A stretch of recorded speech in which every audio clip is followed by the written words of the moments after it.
본격적으로 이제 Q&A를 좀 시작을 해볼 텐데요. 우선 저희 소개를 좀 먼저 드리겠습니다. 저희 오거나이저 2명인데요. 지금 저기 앞에서 이렇게 열심히 체크인 해주고 계신 분, 왼쪽에 인사하시는 분 보이시죠? 저는 이상훈님입니다. 바바그라운드의 코파운더이자 CTO 맡고 계시고요. 지금 얘기하고 있는 저는 팀스파르타의 코파운더이자 CTO인 나경관이라고 합니다. 저희 둘이 이제 오거나이징을 하고 있는데 이거 어떻게 시작했나 좀 간단하게 말씀 좀 드려볼게요. 네스트JS 코리아는 페이스북 그룹으로 이상훈님이 2021년 1월에 그러니까 지금 벌써 언제죠? 이게 지금 2022년 10월이잖아요. 한참 전에 홀로 이렇게 시작을 하셨어요. 덩그러니 그룹을 만들고 본인이 공부하신 자료를 아무도 보지 않았지만 하나씩 이렇게 올리신 거예요. 그러다가 올해 4월에 이제 제가 합류를 좀 하게 됐습니다. 그때 그냥 연락을 드렸어요. 사원님, 저희도 네스트JS를 굉장히 쓰고 있는데 같이 한번 해보십시다. 이런 얘기를 좀 드렸고요. 이 고민이 가장 컸어요. 오거나이징이 아니고 왜냐면 네스트JS를 하지 않으시겠어요, 여러분? 이 마음이 제일 컸어요. 분명히 있는데 이렇게 다 보면 분명히 네스트JS를 쓰시는 분들이 없진 않은데 한국에 너무 없는 거예요. 그래서 같이 하지 않을래? 이런 생각이 들어서 저희가 첫 번째로 미덥이랑 해보자 이런 생각이 들었습니다. 그래, 우리도 미덥 같은 거 한번 해본 적 없지만 그래, 뭐 한번 해보자. 다 어디 계신지 궁금하다 이런 생각이 들어서 5월에 온라인 500명으로 샬윈 SJS라는 첫 번째 미덥을 진행을 했습니다. 이거 참석해보신 분? 오, 네, 많은 분들 참석해주셨군요.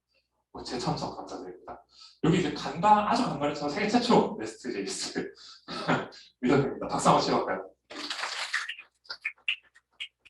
네스트JS를 만든 카미는 뭐 사람들은 관심이 없지만 그래도 불구하고 저희는 세계 최초로 미덥을 했다. 그런 자부심이고요.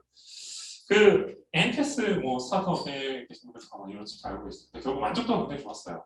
1회차 좋았는데 다들 굉장히 높은 만족도를 보여주셨는데 피드백을 받았을 때 오늘도 요거 끝나면 끝나자마자 SMS로 설문 요청을 좀 드릴 거예요. 행사에 대한 리뷰, 설문조사를 좀 요청을 드릴 거거든요. 이렇게 제출해 주시면 즉각 반영이 됩니다. 어쨌든 뭘 받았냐? 오프라인으로 해달라는 요청이 진짜 많았어요. 오프라인으로 해달라. 그래서 오늘 이렇게 오프라인으로 한번 또 발전한 모습으로 준비를 해 보았습니다. 그래서 이제 본격적으로 바로 행사를 진행을 할 거예요. 근데 그 전에 여러분들께 도움을 살짝 요청을 드리려고 합니다. 오늘 행사를 진행하는 동안 모쪼록 조금 도움을 요청드리고 싶은 부분이 3가지가 있는데요. 첫 번째로는 좀 참여하는 축제였으면 좋겠다 이런 생각이 듭니다. 사실 네스트JS를 하는 사람들은 다 파편화되어 있어서 이거에 대해서 얘기할 기회가 없어요. 그냥 오픈 카톡방, 페이스북 그룹 아니면 할 일이 없거든요. 근데 뭐 저만 그런지 모르겠지만 괜히 그런 데 올리는 건 좀 부담스럽단 말이죠. 어쨌든 내가 올리면 다 볼 거잖아요. 몇천 명이. 근데 오늘은 기껏 해봐야 100명이 봅니다. 많이 보진 않아요. 그래서 오늘 질문을 좀 많이 참여해 주시면 좋겠다 이런 부탁을 우선 첫 번째로 살짝 드립니다. 저기 화이트보드 그리고 아래 포스트잇 펜이 있습니다. 적극적으로 참여를 좀 부탁을 드릴게요. 우수 질문자 5분께는 특별한 선물이 있습니다. 두 번째로는 조금 이렇게 사려 깊은 축이었으면 좋겠다 이런 생각이 있는데 이게 무슨 말이냐면 여러분들이 이렇게 발표를 한번 한다 이렇게 생각을 해보시면 어떤 느낌이 좀 드세요? 저는 1회 때 발표를 했는데 굉장히 쉬운 내용을 했거든요. 떨려요 되게. 긴장됩니다. 왜 근데 긴장이 되냐면 이게 증명을 해야 될 것 같아요. 나도 모르게 내가 막 설명을 하는 내용이 한치의 흥결도 없어야 될 것 같고 이렇게 그런 사람이 되게 긴장이 되거든요. 근데 그렇게 되면 이 커뮤니티가 커져 나갈 수가 없겠죠, 여러분. 중간중간 좀 틀린 내용이 있어서 서로 얘기를 하고 이렇게 하는 게 공유인 거잖아요. 공유. 내가 한 것에 대한 공유. 뭐 틀린 것도 있겠죠. 하지만 나는 이렇게 했다. 이런 얘기를 좀 더 많이 주고받을 때 굉장히 큰 행사가 될 수 있지 않을까. 우리의 커뮤니티가 더 커지지 않을까. 이런 생각이 들어요. 그래서 증명이 아닌 공유를 하는 자리이기 때문에 모쪼록 이렇게 따뜻한 분위기로 계속 가는 행사가 됐으면 좋겠다. 이런 두 번째 부탁을 드리고요. 세 번째로는 조금 성장하는 축제였으면 좋겠습니다. 아까 말씀드렸다시피 오프라인으로 해봤으면 좋겠다라고 주셔서 바로 이렇게 한 거예요. 즉 이렇게 아이디어를 주시면 저희는 언제든지 이렇게 더 좋은 방향으로 갈 의지와 불타는 어떤 욕망이 있기 때문에 편하게 알려주시면 좋겠습니다. 언젠가는 코엑스에서도 한번 해보고 싶습니다. 내년 저녁 한번 코엑스 도전 해봤으면 좋겠는데 여튼 오늘의 시간표 마지막으로 말씀을 드립니다. 9시 10분부터 굉장히 촘촘하게 돌아가요. 그래서 조금 생각하실 수도 있는데 정말 뛰어난 연사분들이 많으셔서 이렇게 구성이 되었구나. 혹시 시간이 조금 더 걸리거나 혹은 조금 적게 되더라도 모쪼록 너그러운 양해를 부탁을 드리고요. 제일 마지막에 9시 40분부터 10시 10분까지는 패널 토크가 있습니다. 제 생각엔 이게 또 굉장히 좋은 시간이 되지 않을까 이런 생각을 하는데 왜 그러냐면 네트워킹 요청이 진짜 많았어요. 그러니까 개발자들 간에도 그렇고 연사와도 뭔가 이야기할 수 있는 기회가 있으면 좋겠다. 이런 피드백이 정말 많았거든요. 그래서 패널 토크가 아주 늦은 시간이긴 하지만 또 이 행사에 꽃이 되지 않을까 이런 생각이 들어서 모쪼록 참여를 부탁드리겠습니다. 그럼 여기까지 하고 바로 시작을 해보도록 하겠습니다. 네, 반갑습니다. 네스티아와 타이스크립트 제이슨을 만든 남정으로 합니다. 그러면 첫 코너 시작하도록 하겠습니다. 자, 먼저 이렇게 새 코너로 소개를 시켜드릴 건데 제일 먼저 저에 대해서 간략히 소개를 하자면 저는 이제 풀스택 개발자고 한 타이스크립트는 한 10년 정도 했어요. 그리고 이제 취미로 오픈소스 개발을 하고 있는데 과거 주력이 제가 C++이다 보니까 제가 느린 코드, 그 다음에 중복 코드 이거를 보면은 지나치지는 못해요. 그래서 오늘 발표하는 주제의 특성도 이 중복 코드를 어떻게 없애고 느린 코드를 어떻게 개선할까에 대한 게 초점이 맞춰져 있어요, 지금. 자, 제일 먼저 제가 만든 라이브러리 중에 네스티라는 게 있어요. 얘는 스웨거를 만들 수도 있고 SDK를 만들 수가 있는데 그런 걸 다 찾아서 가장 중요한 게 뭐냐면 클래스 발리데이터랑 클래스 트랜스포머를 여러분이 더 이상 안 쓰셔도 돼요. 그리고 클래스 발리데이터와 트랜스포머보다 기본 1000배 이상 빠르고 최대 2000배까지 빠릅니다. 그래서 발리데이션 속도가 막대기 증가하고 어쨌든 내가 타입을 우리가 인터페이스를 정의하면서 디코레이트 함수를 한번 더 써야 되잖아요. 이런 중복 작업을 일절 할 필요가 없어요. 그 다음에 두 번째가 타이스크립트 제이슨이라 그래서 얘가 이제 네스티아의 기반 라이브러리가 되는데 지금 보시면 다 함수들이 한 줄로 쓰게 돼 있죠. 발리데이션을 딱 한 줄 쓰면 돼요. 또 아까 전에 그 클래스 발리데이터나 트랜스포머처럼 별도 뭐 디처 정의할 필요 없이 그냥 타이스크립트 순수 인터페이스 쓰면 되고 여기에 쓰인 기술이 이제 AOT 컴파일러인데 이따가 자세하게 소개시켜드리도록 하겠습니다. 자, 그러면 기반 라이브러리가 되는 타이스크립트 제이슨부터 먼저 시작하도록 하겠습니다. 제일 처음 제목이 이제 AOT 컴파일레이션인데 우선 그 전에 타이스크립트 제이슨이 제공하는 함수들을 보시면은 한 6가지, 그 다음에 최대 뭐 8가지 정도 있어요. 근데 아까도 반복해서 말씀드리지만 발리데이션이 딱 한 줄이면 돼요. 그리고 이게 다른 라이브러리랑 비교했을 때 이제 제이슨 스키마의 타입을 비교할 때 가장 유명한 이제 발리데이터 라이브러리가 AJB라는 게 있거든요. 근데 걔랑 비교했을 때 타이스크립트 제이슨은 이제 한 줄이면 되는데 AJB는 최소 2000줄을 써줘야 돼요. 제이슨 스키마를 검증할 때. 그래서 이제 코드량이 압도적으로 줄어들고 그래서 개발자 입장에서 편합니다. 어쨌든 제가 누차 반복드린 얘기인데 한 줄이면 돼요. 이거 한 줄 이상 필요하지가 않아요. 그러면 원리가 무엇이냐? 얘는 이제 사용자가 입력한 타입 T에 대해서 그 타입 정보를 분석한 다음에 컴파일러 수준에서 최적의 코드를 생성해 주는 원리예요. 이거를 AOT 컴파일러라고 그러는데 그냥 이걸 보시면 간편해요. 지금 왼쪽에 이 t슨 is하고 i 카테고리 넣은 부분이 보이시죠? 이게 오른쪽으로 가면 이 코드로 바뀌어요. 이렇게 컴파일러가 런타임 이전에 그냥 코드를 임의로 삽입해서 뭐 최적화하는 기법을 AOT 컴파일이라고 하는데 다시 이 타이스크립트 제이슨이 제공하는 발리데이션 함수를 보면 첫 번째로 is라 그래서 이제 타입 일치 여부를 이제 true, false로 주는 거. 그 다음에 두 번째로 불일치 시 에러를 발생하거나 세 번째로 불일치 시 자세한 사유를 아주 상세하게 주는 이렇게 세 가지 함수들이 있는데 이를 다시 이제 곱하기 1을 하면은 잉여 속성을 허용하냐 마냐로 좀 갈려요. 근데 그 중에서 이제 네스티아는 어서트 타입을 사용하고 자 여기서 제가 잠깐 짚고 넘어가면 이 잉여 속성이라고 하면은 맨 위에 아이퍼슨의 네임이랑 에이지라는 프로퍼티 두 개가 보이죠. 근데 지금 아래 보니까 어카운트는 거기 아이퍼슨에 전혀 없는 프로퍼티예요. 이거를 허용해 주냐 마냐가 이제 잉여 속성 허용 내지 비허용 여부의 차이고 그리고 타입스크립트 JS는 일단 약간 자랑을 하자면 현존하는 발리데이터 라이브러리 중에 유일하게 타입스크립트 스펙을 풀 스펙으로 지원하고 유니언 타입에 대해서 에러가 없는 지금 발리데이터 라이브러리가 되어 있어요.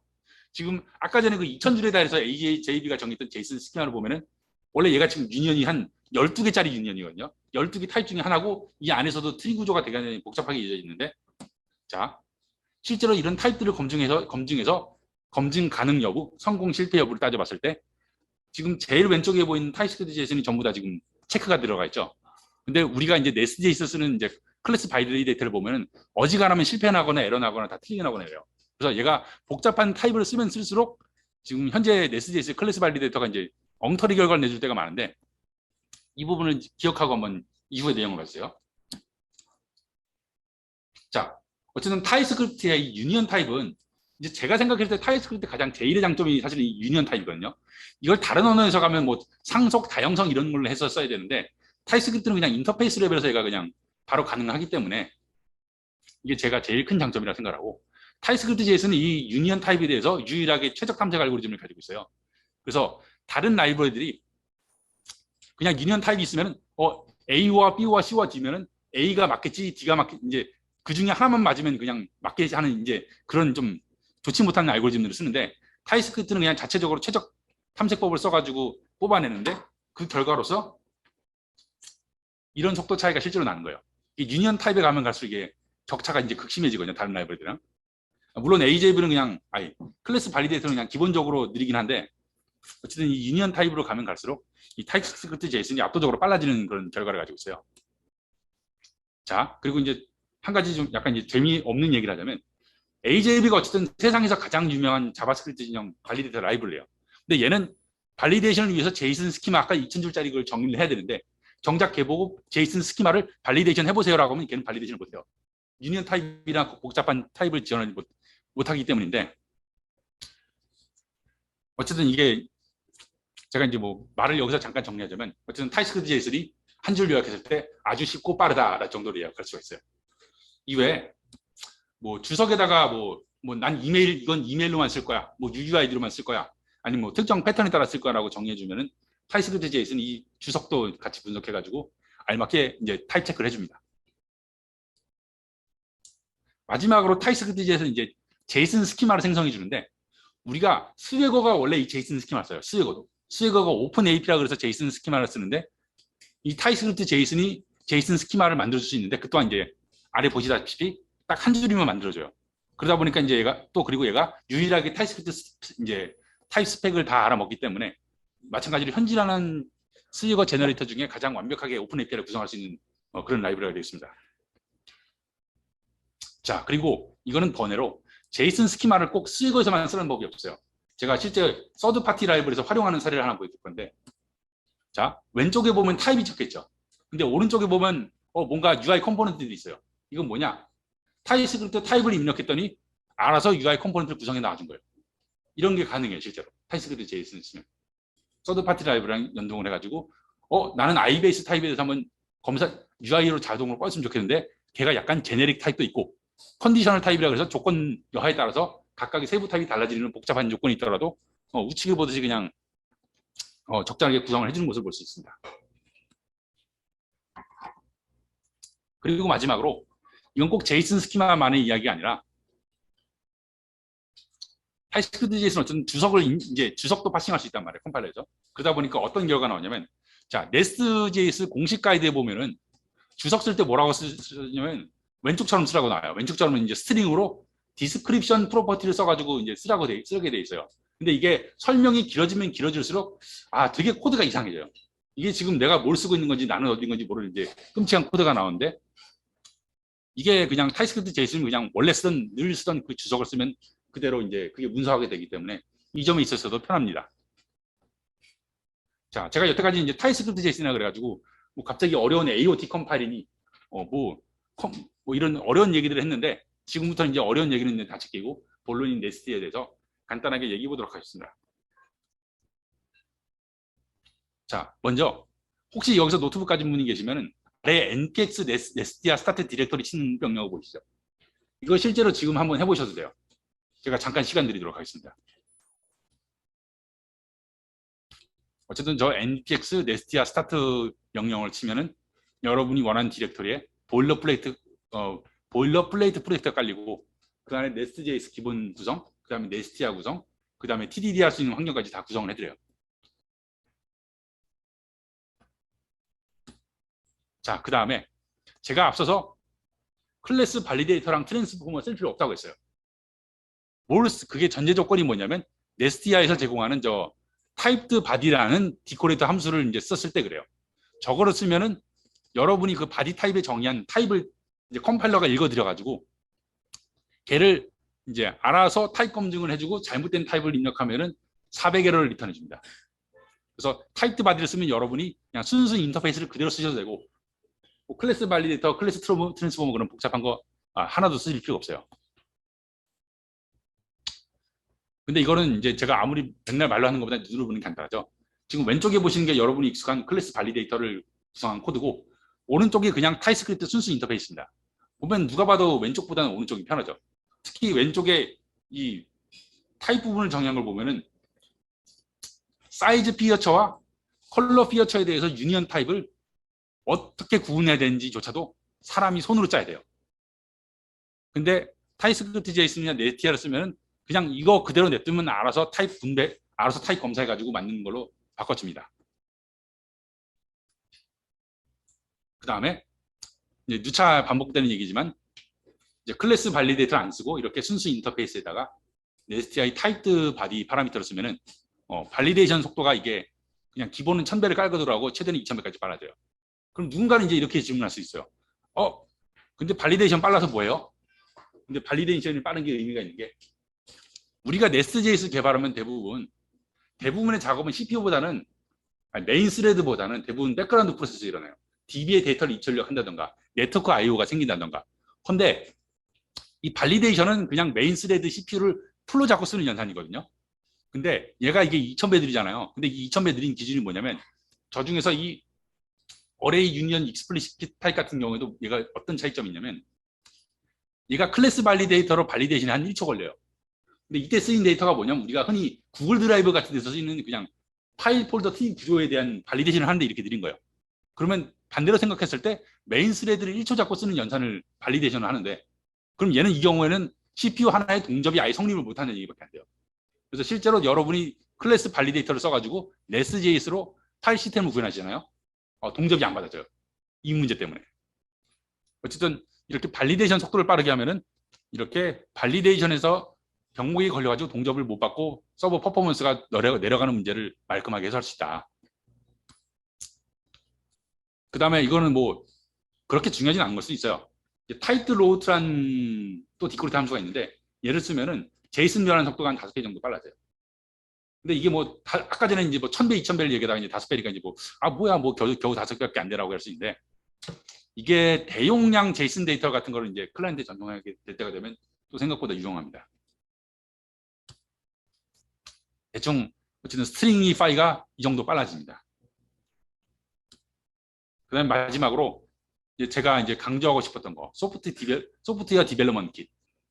자, 네스티아는 이제 수익어도 빌드할 수 있고 발리데이션도 순수 인터페이스 가지고 엄청 빠르게 할 수 있는데 그거는 그냥 다 제가 까는 밑밥이고 제가 제일 중요하게 생각한 건 이거예요. SDK를 빌드해줘가지고 프론트 개발자가 수익어를 보고 빌드하는 게 아니라 백엔드에서 만들어준 라이브러리를 가지고 개발을 하면은 훨씬 편해요.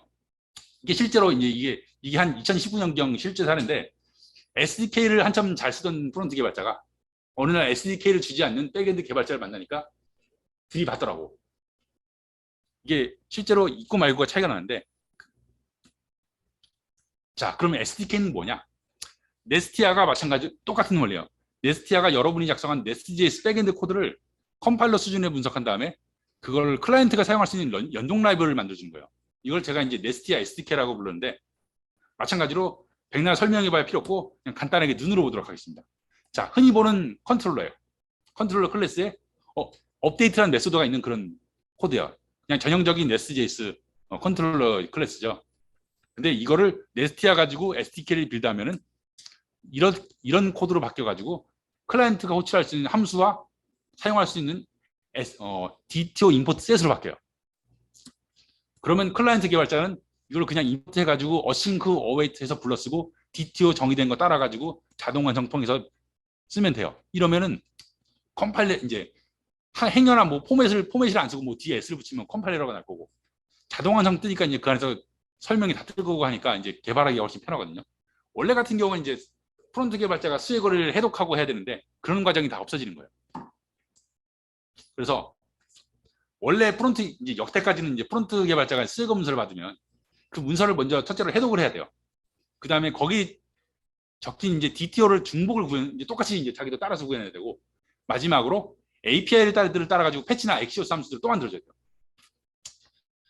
근데 하다 보면 사람이 하다 보니까 당연히 실수한단 말이에요. DTO 베껴 쓰다가 뭐 스펠링 틀리고, 그다음 뭐 API 주소 뭐 DS 하나 안 붙이고 뭐 이런 경우 많거든요. 그러니까 이제 문제가 있어도 이게 컴파일 타임이 버그라는 게 아니라 런 타임이 버그를 알아요. 그리고 특히 이제 제가 이제 많이 본 사례 중에 하나가 프론트랑 백엔드랑 싸울 때 언제 많이 싸우냐면 API 스펙 변경될 때 진짜 싸워요. 이게 큰 회사 갈수록 이게 심해요. 뭐 물론 그 중에 이제 백엔드가 일방적으로 이제 위쪽 사람이고 뭐 프론트가 일방적으로 아래쪽 사람이 그러면 안 썰 수 있는데, 보통은 백엔드 스펙 바꾸는 게 이렇게 리스키한데, 이게 만약에 SDK를 쓰게 되면은 프론트 개발자는 그냥 임포트하면 모든 게 끝나요. 그러다 보니까 API 스펙에 대해 중대 변경을 일으켜도 그게 납득이 돼요. 뭐 중대 변경이 일어나도 TSC 해가지고 컴파일러 돌리면 에러가 날 거 아니에요, 어차피. 그래서 중대 변경을 하더라도 프론트 개발자들이 그렇게 막 부담스러워하지도 않고 개발을 상당히 편하게 할 수가 있어요. 그 다음에 제가 원래 여태까지 네스티아를 이렇게 홍보했어요. SDK를 쓰면 프론트 개발자가 이렇게 편합니다, 여러분. 그러니까 꼭 네스티아를 써가지고 SDK를 빌드해 주셨는데, 실은 제가 그동안 2년 동안 별로 쓰는 사람이 없어요. 네스티아 뭐 아마 많이들 들어보셨는데 실제로 쓰시는 분들 별로 없을 거예요. 제가 왜 그런가 곰곰이 생각을 했는데, 이거는 이제 뭐 여러분을 비하고자 하는 얘기는 아니고, 저는 풀스택 개발자다 보니까 SDK 필요성을 절감해요. 근데 보통은 프론트와 백엔드가 나뉘어져 있잖아요. 그러니까 이게 해외 레딧이나 이런 디브2 같은 데 가도 똑같더라고. 오케이, SDK 만들면 프론트 개발자 편한 거 알겠는데, 그래서 뭐 그거 내가 편한 거 아니잖아. 약간 이런 마인드로 접근을 하는 게 있더라고요. 그래서 제가 이제 어필 포인트를 살짝 바꿔서 뭘 해봤냐면, 원래 제가 이전에 네스티 홍보할 때 그 속도가 빨라진다는 얘기 전혀 강조를 안 했거든요. 그래서 타이스크립트 제이슨부터 한번 홍보를 하면서 이거 쓰면 1000배 빨라져야 하니까 바로 한 스타가 1000개 정도 바뀌고 쓰는 사람이 막 늘더라고요. 그래서 오케이, 어디를 이제 어필해야 될지 제가 감을 잡았어요. 자, 마지막으로 네스티아를 쓰면 백엔드 개발자가 어떤 결정적인 장점이 있냐에 대해서 한번 어필해 보겠다 하겠습니다. 자, 백엔드 개발만큼 실은 TDD 하기 좋은 환경이 없어요. 프론트나 이런 거 애플리케이션 같은 거 함부로 TDD 하기 힘들어요. 사용자가 유저 인터랙션 환경을 어떻게 그걸 TDD를 막 쉽게 해요. 근데 백엔드는 어차피 모든 게 스펙에 의해서 움직이고 모든 게 스펙에 의해서 결정나는 그런 동네다 보니까 무엇보다도 TDD 하기가 좋아요. 하지만 TDD를 해도 보통 유닛 테스트만 하지 E2E 테스트 잘 안 해요. 오늘 세미나 중에서도 E2E 테스트에 대한 가이드가 있는데, 자, 여기서 제가 한번 간략 설문조사 해보겠습니다. 우리 회사에서 E2E 테스트 한다. 한번 손 들어주세요. 안 한다. 다 들어주세요. 안 한다. 다 솔직하게 손 들어주세요. 보통 안 해요. 저 같아도 솔직히 안 할 것 같아. 왜냐면 SDK가 없으니까 이게 내가 그냥 프론트 입장에서 똑같이 그냥 타입 없이 그냥 애니 스크립트 치는 건 똑같잖아요. E2E 테스트라는 걸래. 근데 SDK를 만들어주잖아요. 이제 네스티아가. 그러면 그 SDK를 가지고 E2E 테스트를 하시면 돼요. 그래서 제가 이제 추천드리는 과정이요. 자, 제일 처음에는 일단 순수 인터페이스로 DTO만 정의하세요. 일단 거기까지만 해요. 그 다음에 두 번째로 컨트롤러 만드는데, 그 안에다 메인 함수 박지 말고 그냥 딱 헤더만 그냥 선언만 하세요. 함수만 선언만 해. 그 안에 바디 구현체 같은 거 안 넣으셔도 돼요. 딱 선언까지만 하세요. 그 다음에 SDK를 빌드하고 테스트 프로그램을 짜요. 그럼 이게 전형적인 TDD 과정이거든요. 근데 테스트 프로그램을 짜면서 유닛 테스트만 할 수 있는 게 아니라 E2E 테스트를 SDK 가지고 컴파일러 수준에서 안정성을 보장받으면서 이제 테스트를 할 수 있으니까 여러분이 훨씬 더 안정적인 백엔드 프로그램을 만들 수가 있어요. 그래서 이렇게 여러분이 백엔드 서버를 개발하시면은 버그 수가 압도적으로 확실히 줄는 걸 경험해 볼 수가 있고요. 저는 이제 제가 이제 어떻게 보면 회사에서 결정권을 가끔씩 주도권을 질 때가 있으니까 저는 이걸 강제할 수 있는 입장이긴 해요. 그래서 이렇게 실제로 강제를 해보면은 버그 발생률이 현저하게 줄어들어요. 자, 그래서 예시로 그냥 하나 테스트 코드를 보여드리겠습니다. 이게 지금 윗면에 가린데 얘가 그냥 API 가지고 그냥 소트 API 그냥 테스트하는 함수예요. 여러분이 아까 전에 npx 네스티아 스타트하고서 그 보일러 플레이트를 깔았으면은 실제로 돌아가는 테스트 프로그램 중에 하나예요. 보면은 그냥 API 그대로 부르죠. 그냥 있는 거 그대로 부르잖아요. SDK 써가지고. 이런 식으로 훨씬 더 테스트 프로그램을 효율적으로 짤 수 있고 백엔드 퀄리티를 올릴 수 있습니다. 그래서 여러분이 우리는 클라이언트 타이스크립트 안 쓰고 자바스크립트 쓰는데요. 우리는 앱 개발해서 플루토라를 만들어요. 하는 상황이더라도 저는 그냥 SDK를 만드는 걸 추천드려요. 그래야지 백엔드에서 테스트를 훨씬 원활히 할 수 있으니까. 자, 그리고 또 하나의 장점이요. SDK를 활용하면은 SDK 자체가 하나의 매뉴얼이에요. 그리고 테스트 코드가 프론트 개발자나 클라이언트 개발자가 그대로 사용할 수 있는 예제 코드가 아닙니다. 원래 프론트 개발자 보고 그 API에 대한 설명, 프론트 개발자가 API에 대해서 해설을 요구할 때 그거 백엔드 코드 보면 나와 있어라고 하면은 그거 진짜 싸움 나요. 근데 제가 실무를 겪어보면서 저렇게 말하는 사람들이 은근히 많아요. 아마 이 중에도 누군가는 그렇게 얘기하는 분이 있을 수도 있고, API 대충 설명하고 넘어가는 분도 있을 거예요. 근데 원래 그거 당연한 거거든요. 왜냐하면 프로그램 만들기도 바빠 죽겠는데 뭘 누구 옆에 가서 설명도 하고 이건 이렇게 써요 저렇게 쓰는 거예요. 뭐 가이드를 하고 예제 코드를 제공하고 있어요. 근데 우리가 SDK로 테스트 프로그램 만들었잖아요. 그럼 이미 그 자체가 클라이언트가 쓰는 프로그램과 대동소이하기 때문에 이 자체가 그냥 백엔드 테스트 코드 보고 참고해서 쓰세요라고 할 수 있는 매뉴얼이자 예제 코드가 돼요. 실제로 이제 제가 짠 이제 그 테스트 함수인데 저는 이제 쇼핑몰을 쇼핑몰을 이제 이 네스트.js로 만든 적이 있는데 거기 들어가는 실제 테스트 함수 중에 하나예요. 좀 설명은 이제 길게 줄줄이 됐긴 한데 저는 그냥 테스트 코드에다가 주석 쓰고 자 이것이 예제 코드입니다 하고 전달해 주면은 그게 정말 100% 가장 좋은 예제 코드가 되더라고요. 그래서 백엔드 입장에서도 이제 네스티아를 쓰면 프론트만 주는 게 아니라 백엔드도 알게 모르게 장점이 많다. 자, 그리고 마지막으로 우리가 이제 TDD를 백엔드에서 하는 건 이제 여러분의 입장이고 이제 저는 여러분에게 안정적인 라이브러리를 제공해 드려야 돼요. 오케이, 타입스크립트 제이슨 쓰면 발리데이션 속도 엄청 빨라지고 클래스 발리데이터 트랜스포머 안 써도 되니까 편하고 그건 알겠는데 그래서 내가 이걸 써도 우리 회사 서비스가 안 터지고 안정적으로 돌아갈까? 라고 질문할 수 있어요. 그래서 그에 대한 답변입니다. 저는 이제 TDD를 상당히 이제 깐깐하게 지키는 편이라서 이 타입스크립트 제이슨에도 네스티아에도 이 원칙을 상당히 철저히 지켜왔어요. 그래서 현재 타입스크립트 제이슨 같은 경우는 총 574종 타입에 대해서 이제 항상 상시 돌아가는 테스트 프로그램이 있고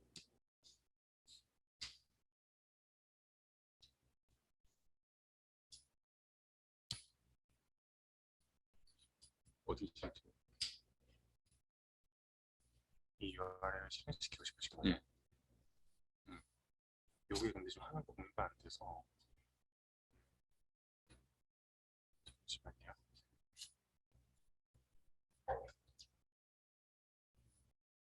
요걸 하고 싶으신 거죠? 예. 예, 실제로 보면 테스트 케이스가 매우 다양하고 실질적으로 타입스크립트가 지원하는 모든 타입에 대한 이제 이렇게 검증이 돌아가는 걸 볼 수 있습니다. 잠시만요. 괜찮습니다. 그러니까 이제 여러분은 그냥 이 부분에 대해서 확실히 안심하고 쓰셔도 좋고 아쉽게도 네스티아는 ESM을 지원하지 않아요. 이게 컴파일러를 써야 되는데 ESM 쪽이 약간 좀 타입스크립트랑 네스트.js가 완벽하게 지원하지 않는 구석들이 있어가지고 아직까지 ESM을 지원할 수 없고 로우터 모듈 쪽도 제가 알 길이 없어요. 왜냐면 컴파일러를 돌려가지고 무슨 API들이 있는지 봐야 되는데 이 로우터 모듈은 실제로 백엔드 서버 프로그램을 로컬에다 띄워보지 않으면 이거 알 길이 없거든요. 그리고 물론 이제 제가 네스티아를 만들 때 백엔드 서버를 직접 띄워보는 식으로 구성하면 이거 알 수는 있는데 세상에 그런 사람이 어디 있겠냐면 혹시 모를 누군가는 네스티아를 빌드하는 개발 환경에서 실제 서버를 구성할 수 있는 거냐 보니까 제가 이 부분은 살짝 조심스러워요. 그래서 어쨌든 네스티아를 쓰실 때는 그냥 커먼 제이스 쓰시고 로우터 모듈 쓰지 말고 그냥 써주십사 하는 바람입니다. 그리고 현재 일단 네스티아는 뭐 어떻게든 이제 성능을 가지고 사람들이 혹해서인지 뭐가든지 몰라도 어느 정도 궤도권에 올라갔어요. 근데 아직 네스티아는 이제 그렇게 인기가 없고 제가 이제 어필 포인트를 바꾼 게 이번이 처음이에요. 그래서 이제 이 어필 포인트를 바꾸고 좀 하다 보면 이제 그래도 이제 좀 이제 인기가 생기고 적어도 1년 안에 대세가 될 거라고 제가 어느 정도 이제 감이 오는 건 있는데 뭐가 됐든 이제 이제부터 시작이거든요. 그래서 여러분들의 많은 참여를 부탁드리고 많은 사용을 부탁드립니다. 이상입니다.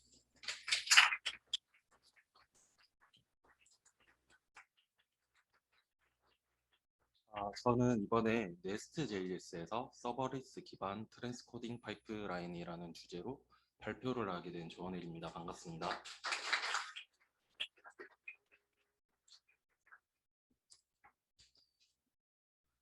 일단 제 소개부터 드리자면요. 저는 이번 연도 4월에 스파르타에 입사한 신입 개발자입니다. 이제 일한 지 한 6개월 정도 되었는데 그 팀에서 표준 백엔드 스택으로 네스트.js 재밌게 사용하고 있습니다. 제가 아직은 모르는 게 많지만 좀 즐겁게 이야기 나눠보고자 이렇게 발표하게 되었고 많이 배울 수 있는 자리가 되었으면 좋겠습니다. 그리고 제가 지금 목감기가 걸려서 중간중간에 물을 조금 마실 것 같은데 조금 양해를 해주시면 감사할 것 같습니다. 저는 이 발표가 저와 같은 1년차 주니어가 듣는다고 생각하고 한번 준비해봤습니다. 그 저도 그랬는데 네스트.js도 처음이고 뭐 트랜스코딩도 처음이고 뭐 AWS 서비스 이런 것도 사용을 거의 해본 적이 없는 사람들에게 좀 도움이 됐으면 좋겠다라고 생각을 하고 있습니다. 발표는 일단 저희가 왜 이 트랜스코딩 파이프라인이 필요했는지에 대해 먼저 이야기를 하고 다음으로 이 파이프라인을 만들기 위한 요구사항은 어떤 것들이 있었는지 그리고 이 파이프라인을 어떻게 구현했는지 순으로 한번 이야기해 보고자 합니다. 저희 스파르타는 여기 아래에 보시는 것처럼 여러 비즈니스를 운영하고 있습니다. 그런데 이렇게 여러 비즈니스를 운영하고 있는데 그 하나의 공통점이 있습니다. 이 모두 다 동영상 강의를 제공합니다. 이렇게 그 서비스 지표를 보면 굉장히 빠르게 성장해 온 것을 알 수 있습니다. 그런데 이렇게 성장을 하다 보면 여러 문제를 해결해야 되는 것 같은데 그 영상 스트리밍도 마찬가지였습니다. 그 저희가 원래는 외부 서비스 이용해서 이렇게 스트리밍 해오고 있었습니다. 그런데 이번에 그 스트리밍을 내재화를 했는데 이거를 왜 내재화를 하게 되었냐 하면 이 고객들이 지하철에서도 코딩 공부를 하고 싶어요 라는 요구사항이 있었기 때문에 이렇게 내재화를 하게 되었다라고 말을 할 수 있습니다. 이게 무슨 소린가 할 수 막 이런 표정이 나올 수 있는 것 같은데 저희 수강생들 중에 이 모바일 디바이스로 수강을 하신 분들이 굉장히 많습니다.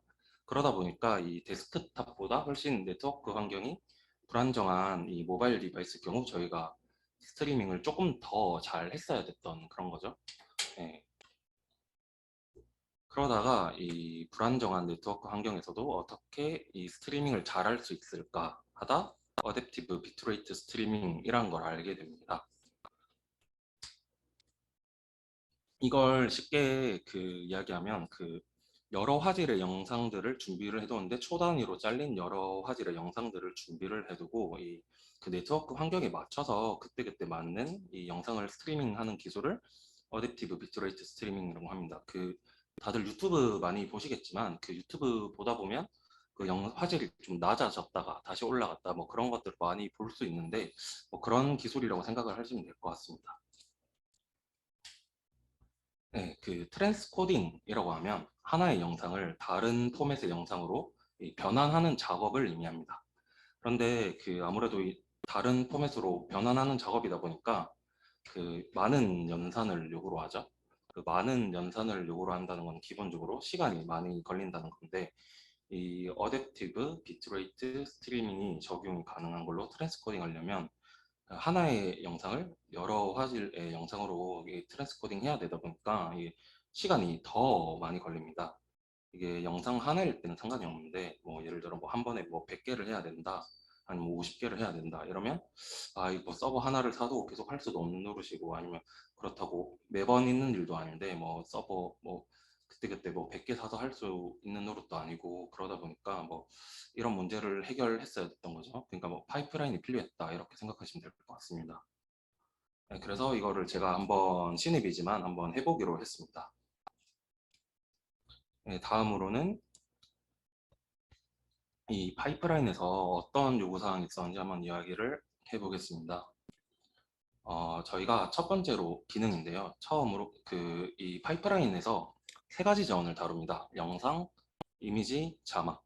이 세 가지 자원을 다루는데 이 요구사항이 압축하고 변환하고 검증할 수 있어야 된다가 첫 번째 기능적 요구사항이었고요. 네, 다음으로는 신뢰성인데 저희 기능을 만들어 두고 나면 뭐 갑자기 하던 게 안 된다거나 아니면 그 저희가 뭐 잘못 동작시킨 경우가 있잖아요. 그런 부분에서 뭐 에러 핸들링이 충분히 가능해야 된다 뭐 이런 이야기인데 뭐 예를 들어 트랜스코딩 하다가 갑자기 이게 트랜스코딩이 실패가 되고 뭐 그랬을 때 뭐 재시도를 가능하게 해야 되고 뭐 이런 것들을 이야기하는 거죠.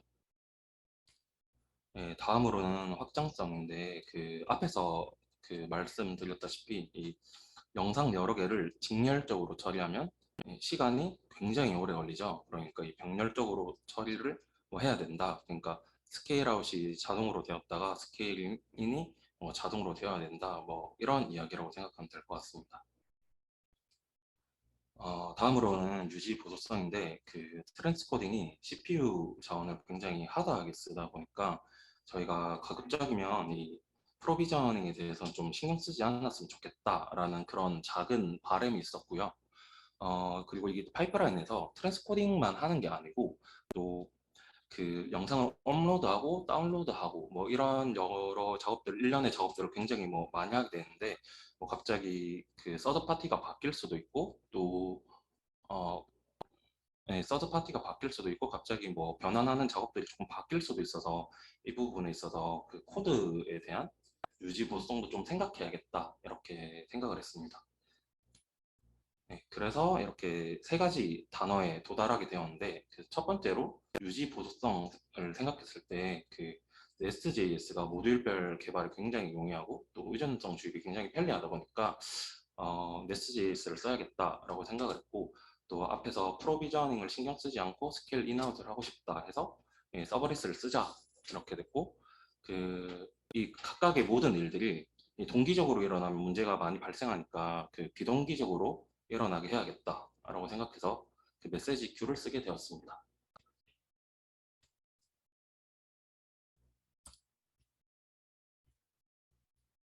이제 그 어떻게 구현했는지 한번 이야기를 해보도록 하겠습니다. 구조를 아주 단순화하면 이렇습니다. 그 요청기가 있고 대기열이 있고 실행기가 있습니다. 그러면 요청기에서는 뭐 영상을 다운로드 하세요, 트랜스코딩 하세요, 뭐 업로드 하세요 이런 메시지들을 그 대기열로 보내게 됩니다. 그러면 실행기에서는 대기열로부터 메시지를 가져와서 그에 맞는 일들을 하게 되는 거죠. 네, 그리고 뭐 병렬적으로 늘어났다가 아니면 다시 줄어들고 이런 구조가 이런 구조로 만들어 뒀습니다. 네, 조금 더 자세히 살펴보면 저희가 서버리스를 썼다고 했는데 그 ECS에 그 파기트를 직접 띄우는 방식으로 이 스케일 아웃을 진행했습니다. 그러니까 그 네스트JS에서 SDK를 이용해서 서비스를 띄우는 걸 하나 만들어 두고 영상 하나하나마다 이 파기트가 띄워지는 방식으로 요청기 부분을 일단 구현을 해뒀습니다. 그리고 저희가 SPS 썼는데 그 FIFO로 쓰다 보면 메시지 1회 소비 보장이 되고 또 중복 수신이 방지되다 보니까 그 트랜스코딩을 하는데 뭐 두 번 트랜스코딩을 한다던가 이런 것들을 좀 방지를 할 수 있었고 또 이게 관리형 큐다 보니까 좀 빠르게 시작하고 또 스케일러블하게 쓸 수 있겠다 생각을 해서 SPS를 이렇게 쓰게 되었습니다. 그리고 실행기 부분을 좀 더 살펴보면 그 앞서도 이야기를 했지만 그 파게이트에서 이렇게 메시지를 가져옵니다. 메시지를 가져오고 나면 이 영상을 뭐 다운로드하고 트랜스코딩하고 그 다음에 업로드하고 캐시도 무효하고 뭐 이런 여러 가지 작업들을 하게 되는데 그 A라는 파게이트 태스크가 있다고 했을 때 A가 다운한 영상을 B 파게이트에서도 뭐 작업을 하고 싶다 뭐 이러면 그 같이 이게 독립되어 있다 보니까 이 공유해서 썼으면 좋겠다 해서 아래에 EFS 공유 디스크를 두고 이렇게 작업 그 실행기 부분을 이렇게 구조를 만들어 놨습니다. 그래서 이 전체적인 모식도는 그 영상 하나를 트랜스코딩 한다고 했을 때 이 뭐 버튼을 하나 딱 누르면 이렇게 메시지가 하나가 발행되는 거죠. 뭐 트랜스코딩 해라라거나. 그러면 그때 작업 실행기도 하나가 만들어집니다. 만들어지면 큐가 그 메시지를 들고 있다가 파게이트가 뜨면 가져와서 뭐 영상을 다운로드 하거나 업로드 하거나 뭐 이런 작업들이 이루어지는 거죠. 그래서 그 결국에는 Nest.js를 결국 메시지를 다 주고받으면서 하는 일인데 SQS를 여기서 어떻게 썼느냐가 조금 핵심적인 이야기가 되는 것 같습니다. 그래서 이 이야기를 조금 해보도록 하겠습니다. 처음에는 저희가 그 SSUT, Nest.js SQS라는 라이브러리 그 패키지를 썼습니다. 아마 다 이 패키지 좀 써보셨을 것 같기도 한데 이 패키지 특징이 그, 그 노드 환경에서 SQS 컨슈머랑 이 많이들 쓰는 그 패키지를 네스트 환경에서 잘 쓸 수 있도록 이렇게 감싼 그런 패키지라고 생각을 하면 되는데요. 처음에는 굉장히 잘 썼습니다. 근데 이렇게 약간의 문제가 있었습니다. 첫 폴링을 하고 나서 태스크를 이렇게 분배해야 한다고 했을 때 계속 스위치 키스문이 굉장히 남발하게 되는 거죠. 여기서 뭐 태스크가 계속해서 늘어난다고 하면 파일 하나에서 이걸 뭐 다 분리해야 되는 뭐 그런 거죠. 그래서 다들 이런 코드를 보다 보면 뭐 이런 표정을 짓게 된 것 같습니다. 그래서 뭐 배분하는 과정을 어떻게 더 잘 숨겨볼 수 있을까 뭐 이런 생각을 하게 되는 거죠. 그래서 그런 부분에서 어떤 것들이 뭐 베스트 프랙티스가 있을까 하면 컨트롤러처럼 되면 참 좋겠다 뭐 이런 생각을 다들 하게 될 것 같습니다. 네, 그래서 그 기존에 있던 SSUT 패키지를 좀 개선을 해서 저희가 좀 개선해서 만들어 보았습니다. 핵심은 그 컨트롤러처럼 데코레이터를 이용해서 그 태스크들을 너가 알아서 잘 분배해줘 이런 거죠. 실제로 쓰는 걸 보면 여기 보시다시피 위에다가 그 리스너라는 데코레이터를 여기 클래스 데코레이터로 달아둡니다. 그리고 내부에는 핸들러 데코레이터를 여기 이렇게 달아두고 핸들러 이름 적는 거죠. 그리고 그에 맞는 태스크를 핸들러 이 함수 내부에서 구현을 하면 됩니다. 그러니까 어떤 큐에 어떤 핸들러로 이렇게 처리할 거냐 메시지를 이렇게 보내게 되는데 그러니까 메시지를 발행할 때에도 어떤 큐에 어떤 핸들러로 발행할 거냐라는 규칙을 가지고 그 메시지를 발행하도록 해뒀습니다. 네, 그래서 스위치 키스문이 조금 이렇게 깔끔해지게 되는 거죠.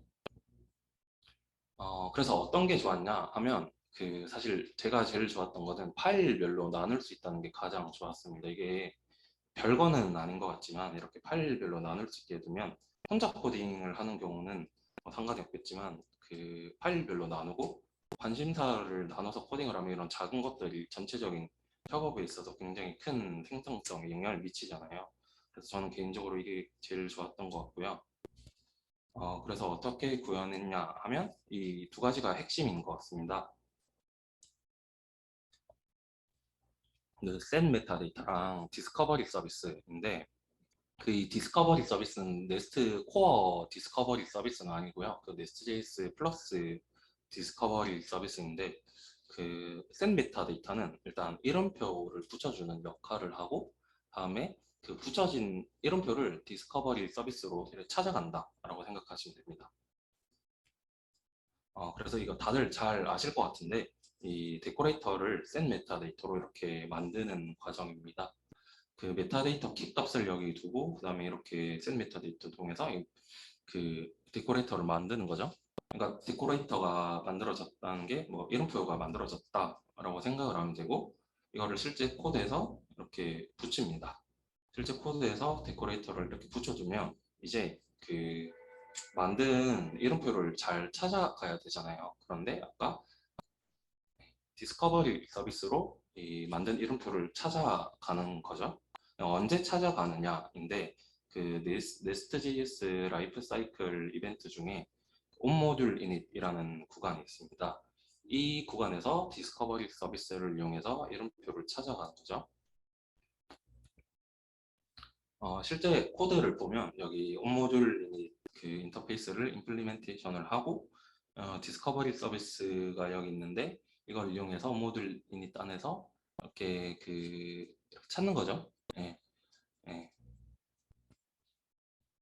네, 디스커버리 서비스가 여러 가지 뭐 컨트롤러라던가 프로바이더라던가 이런 찾는 기능을 제공을 합니다. 네, 그러면 이렇게 그 아까 앞서 뭐 provider with meta at key라는 게 있는데 찾았을 때 어떤 정보를 담고 있는지가 조금 궁금하실 것 같아서 그걸 한번 보여드리려고 합니다. 여기 보시다시피 이제 이렇게 그 어떤 메타데이터를 하나 찾았잖아요. 그러면 그 데코레이터가 붙여진 함수의 이름은 뭐 이런 함수 이름이다. 그리고 이 함수는 이런 클래스에 들어가 있다. 이런 것들을 정보로서 이렇게 확인을 할 수 있는 거죠. 네, 그래서 이제 끝인데 이 구현에 대한 끝인데 이름표를 찾았으면 이제 바인딩을 해서 그 어떤 함수로 이렇게 뭐 라우팅을 할 건지 이렇게 연결을 시켜주면 되는 겁니다. 네, 지금 제가 이거를 만들었는데 아직은 프라이빗입니다. 제가 이거를 만드는데 약 하루에서 하루 반 정도밖에 시간을 못 써가지고 지금 리드미도 없고 테스트 코드도 없고 원래 기존 개선하기 전 라이브러리는 그 배치 기능이 있었는데 제가 또 이걸 빼면서 만들었어요. 그래서 조금 더 시간을 들여서 한번 그 퍼블릭으로 한번 바꿔볼까 이런 생각을 가지고 있고요. 네. 네, 다음으로는 그 이제 ECS 파게이트를 네스트JS 어떻게 썼냐인데 그 사실 이게 뭐 네스트JS라고 하기보다는 조금 그 ECS에서 파게이트를 조금 다르게 쓴 방법을 가볍게 소개하면 좋겠다라고 해서 한번 이야기를 해보고자 합니다. 대부분 ECS 쓰실 때 그 뭐 예를 들면 도커 컴포즈라고 할 수 있는 태스크 데피니션을 이렇게 정의를 해두고 서비스로 묶어서 클러스터에다가 이렇게 서비스를 하는 경우를 좀 종종 볼 수 있는데 이렇게 쓰지 않고 그 클러스터에다가 그냥 태스크를 바로 띄울 수가 있습니다. 네, 이런 방식으로 아까 파게이트를 클러스터에다가 띄우게 된 거죠. 이거를 이 이걸 실행시키는 거는 굉장히 간단합니다. 그 클러스터 여기 보시다시피 여기 아래 run task라는 함수가 있는데 이 파라미터를 정하고 그냥 이거를 실행시켜 주면 됩니다. 여기 보면 뭐 어떤 클러스터인지 뭐 어떤 태스크 데피니션인지 몇 개를 할 건지 파이게이트를 할 건지 뭐 네트워크는 어떻게 구성해서 할 건지 이렇게 해서 그 태스크를 띄우면서 파이프라인을 좀 만들어 볼 수 있었습니다. 네, 다시 파이프라인으로 돌아와서 저희가 하고자 한 게 있었고 하지 못한 게 있습니다. 그런데 여기 빨간색 친 부분들이 하지 못한 거라고 생각하시면 될 것 같습니다. 그 영상에 대해서는 조금 이리저리 많이 만져봤는데 이미지랑 자막은 조금 우선순위가 낮다 보니까 이런 거 압축하거나 검증하는 부분이 다소 조금 미미한 부분이 있고요. 그리고 여기 아래에서 뭐 더 빠르게 라고 되어 있는데 저희가 영상이 대부분 15분에서 20분짜리 영상이 굉장히 많은 구조입니다. 그러다 보니까 뭐 1시간짜리나 2시간짜리 영상이 아니다 보니까 영상을 뭐 잘라서 트랜스코딩 해야겠다 이런 생각은 하지 않았던 거죠. 그런데 앞으로 뭐 그런 영상들이 뭐 늘어날 수도 있다 보니까 그것도 좀 대비해야겠다라고 생각을 하고 있고 저희가 FFmpeg 써서 그 트랜스코딩 했는데 조금 옵션을 이리저리 많이 테스트를 해봤는데 좀 다양한 옵션을 더 테스트 해봐야겠다 뭐 이런 생각도 하고 있고 아니면 다른 기술로 좀 트랜스코딩 해봐야겠다. 지금은 HLS 이용해서 이렇게 그 스트리밍 하고 있는데 다른 것도 한번 고려해봐야 되지 않을까 생각하고 있습니다. 네, 그래서 이제 마지막 장표인데요. 그 앞서 그 요구사항이 있었던 것들은 이렇게 세 가지 단어로 한번 해결을 해 보았다. 그리고 파이프라인은 뭐 다운로드하고 트랜스코딩하고 업로드하고 캐싱에 대한 책임이 있다. 요 약간 부족하지만 그 기존에 있던 패키지를 개선해서 한번 가볍게 만들어 보았다. 그리고 그 뭐 압축기라던가 조금 더 다양한 지원 그 포맷을 지원하고 더 빠르고 더 효율적으로 이렇게 그 개선을 하려고 한다입니다. 네, 저는 여기까지입니다. 감사합니다.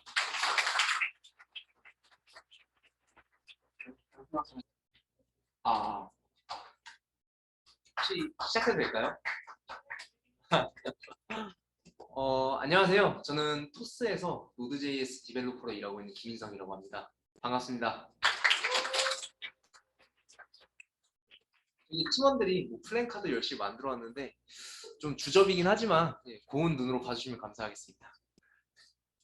네, 저는 오늘 네스트.js에서 AOP 우아하게 적용하기라는 주제로 발표를 진행해 볼 예정입니다. 잠시만요.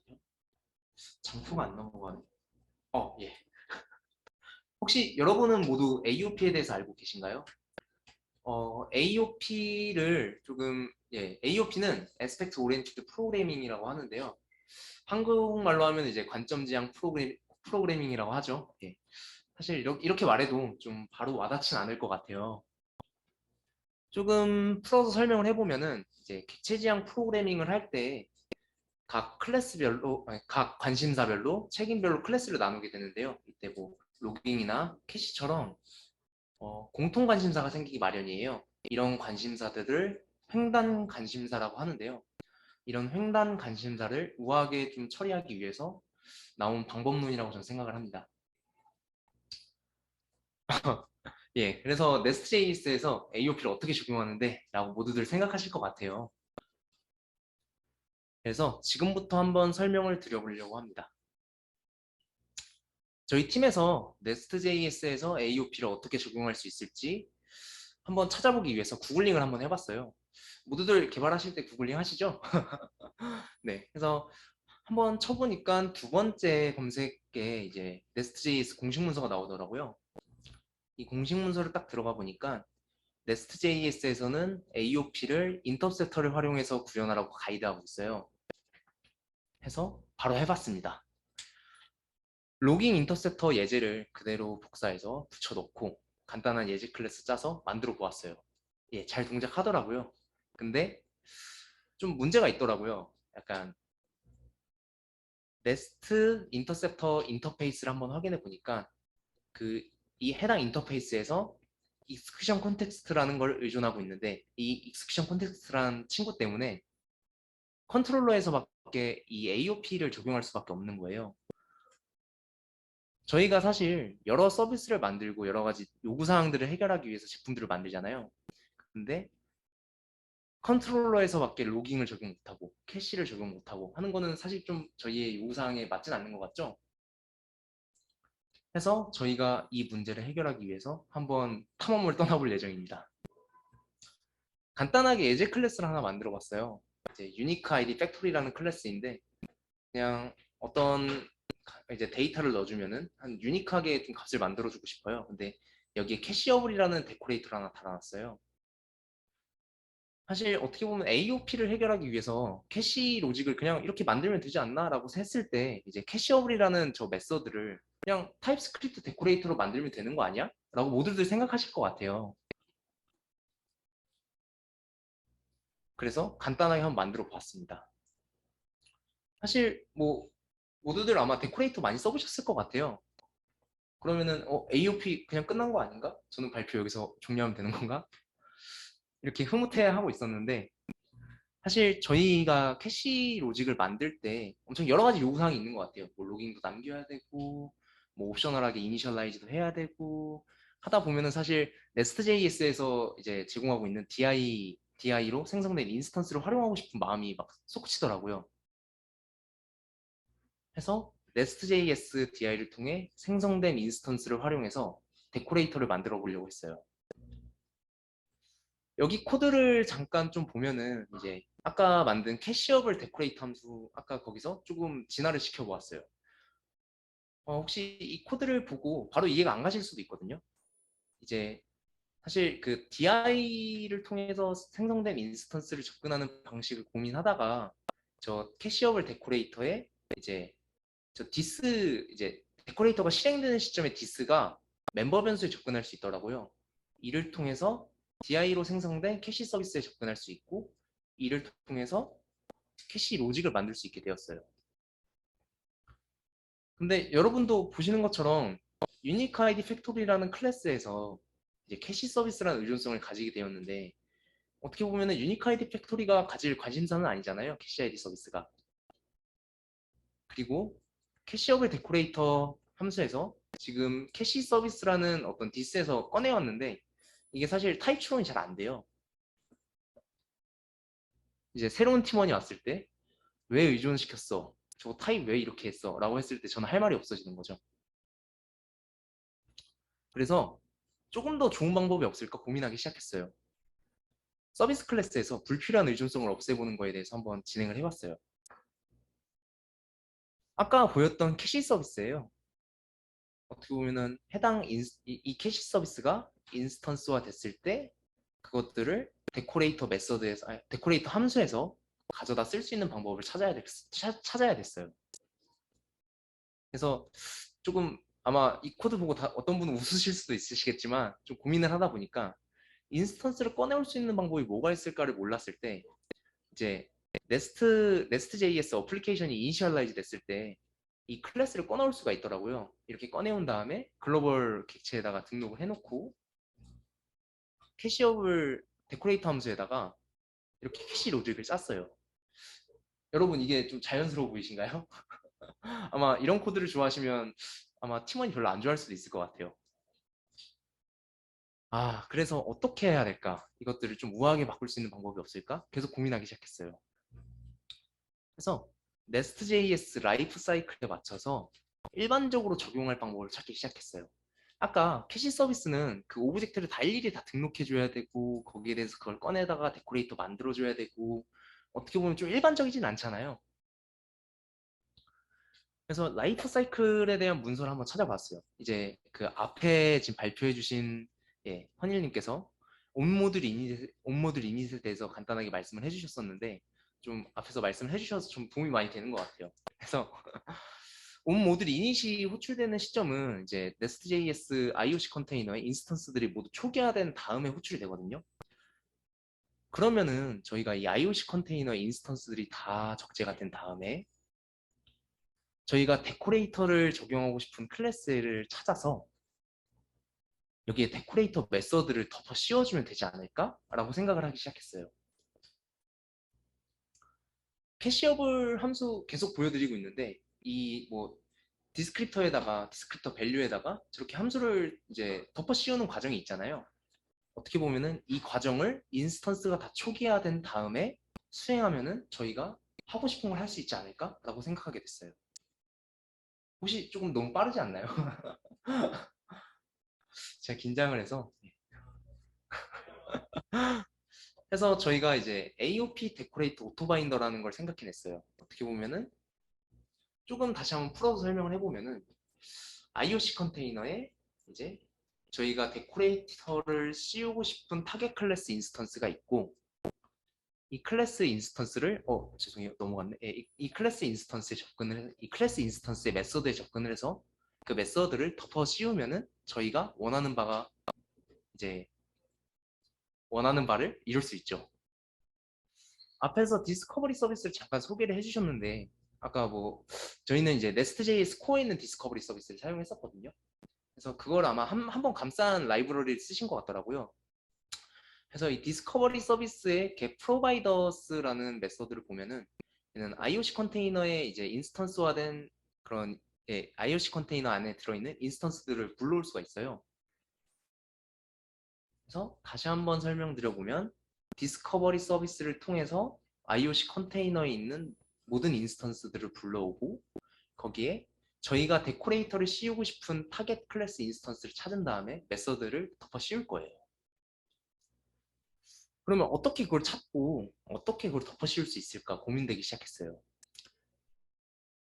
이제 앞에서 또 set 메타데이터에서 간단하게 설명을 해주셨었는데 어떻게 보면은 저희가 그 set 메타데이터를 활용해서 이제 메서드에도 마킹을 하고 그러니까 그 데코레이터를 씌우고 싶은 메서드에도 마킹을 하고 데코레이터 비즈니스 로직을 구현한 그 클래스에도 마킹을 한 다음에 그걸 나중에 엮어주면은 저희가 구현하고 싶은 AOP 모듈이 구성될 것 같았어요.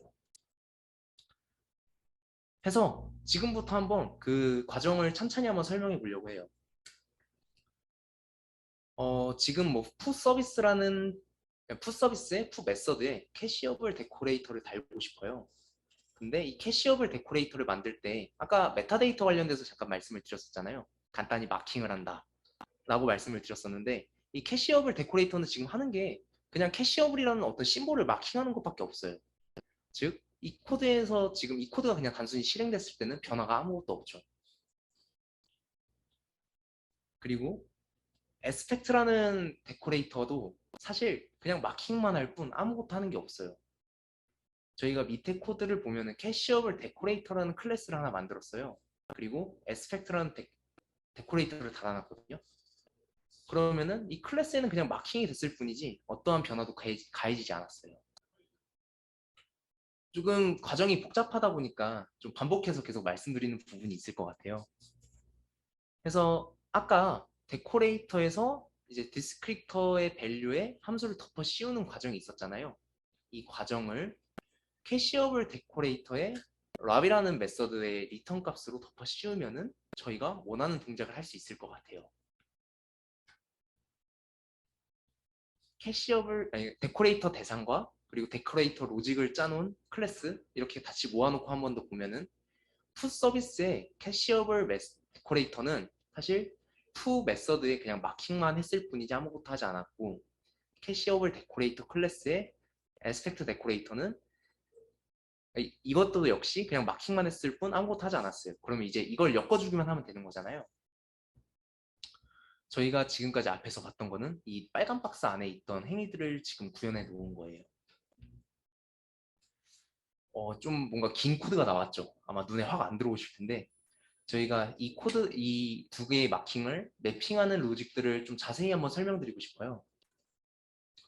아까 네스트.js 라이프 사이클 얘기하면서 온 모듈 이닛에 대해서 간단하게 설명을 드렸어요.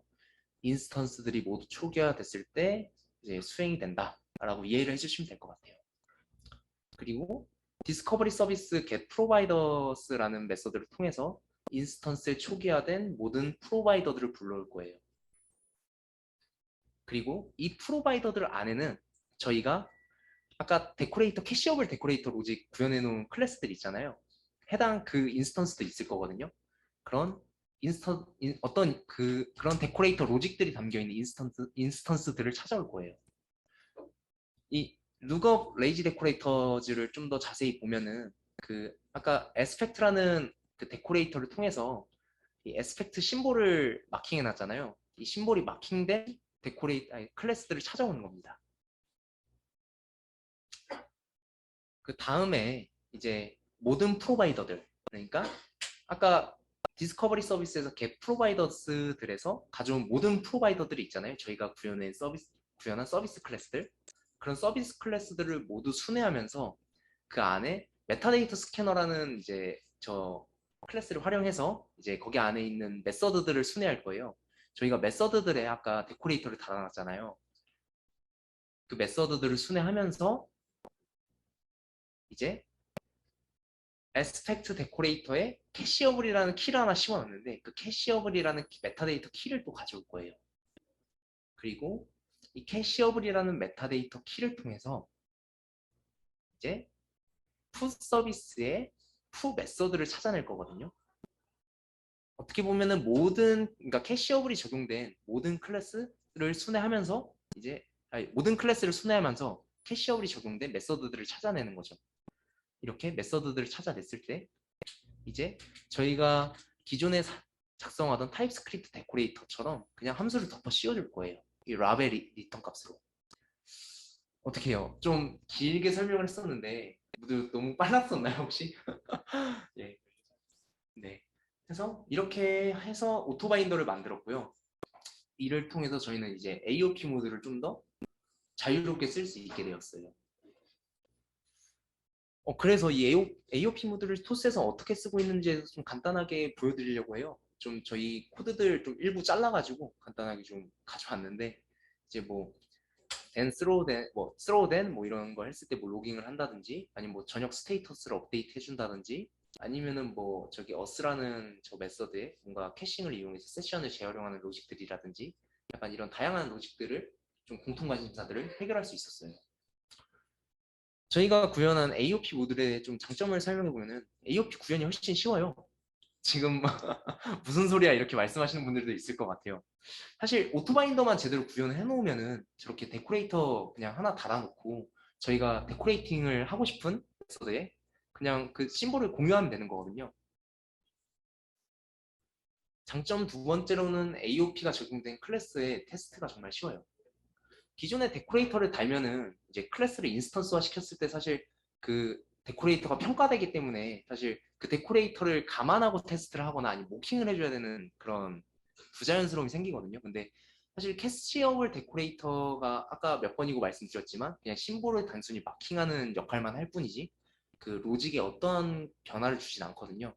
이를 통해서 어떻게 보면은 클래스를 진짜 순수하게 테스트할 때 좀 단순하게 심플하게 테스트할 수 있는 장점이 있어요.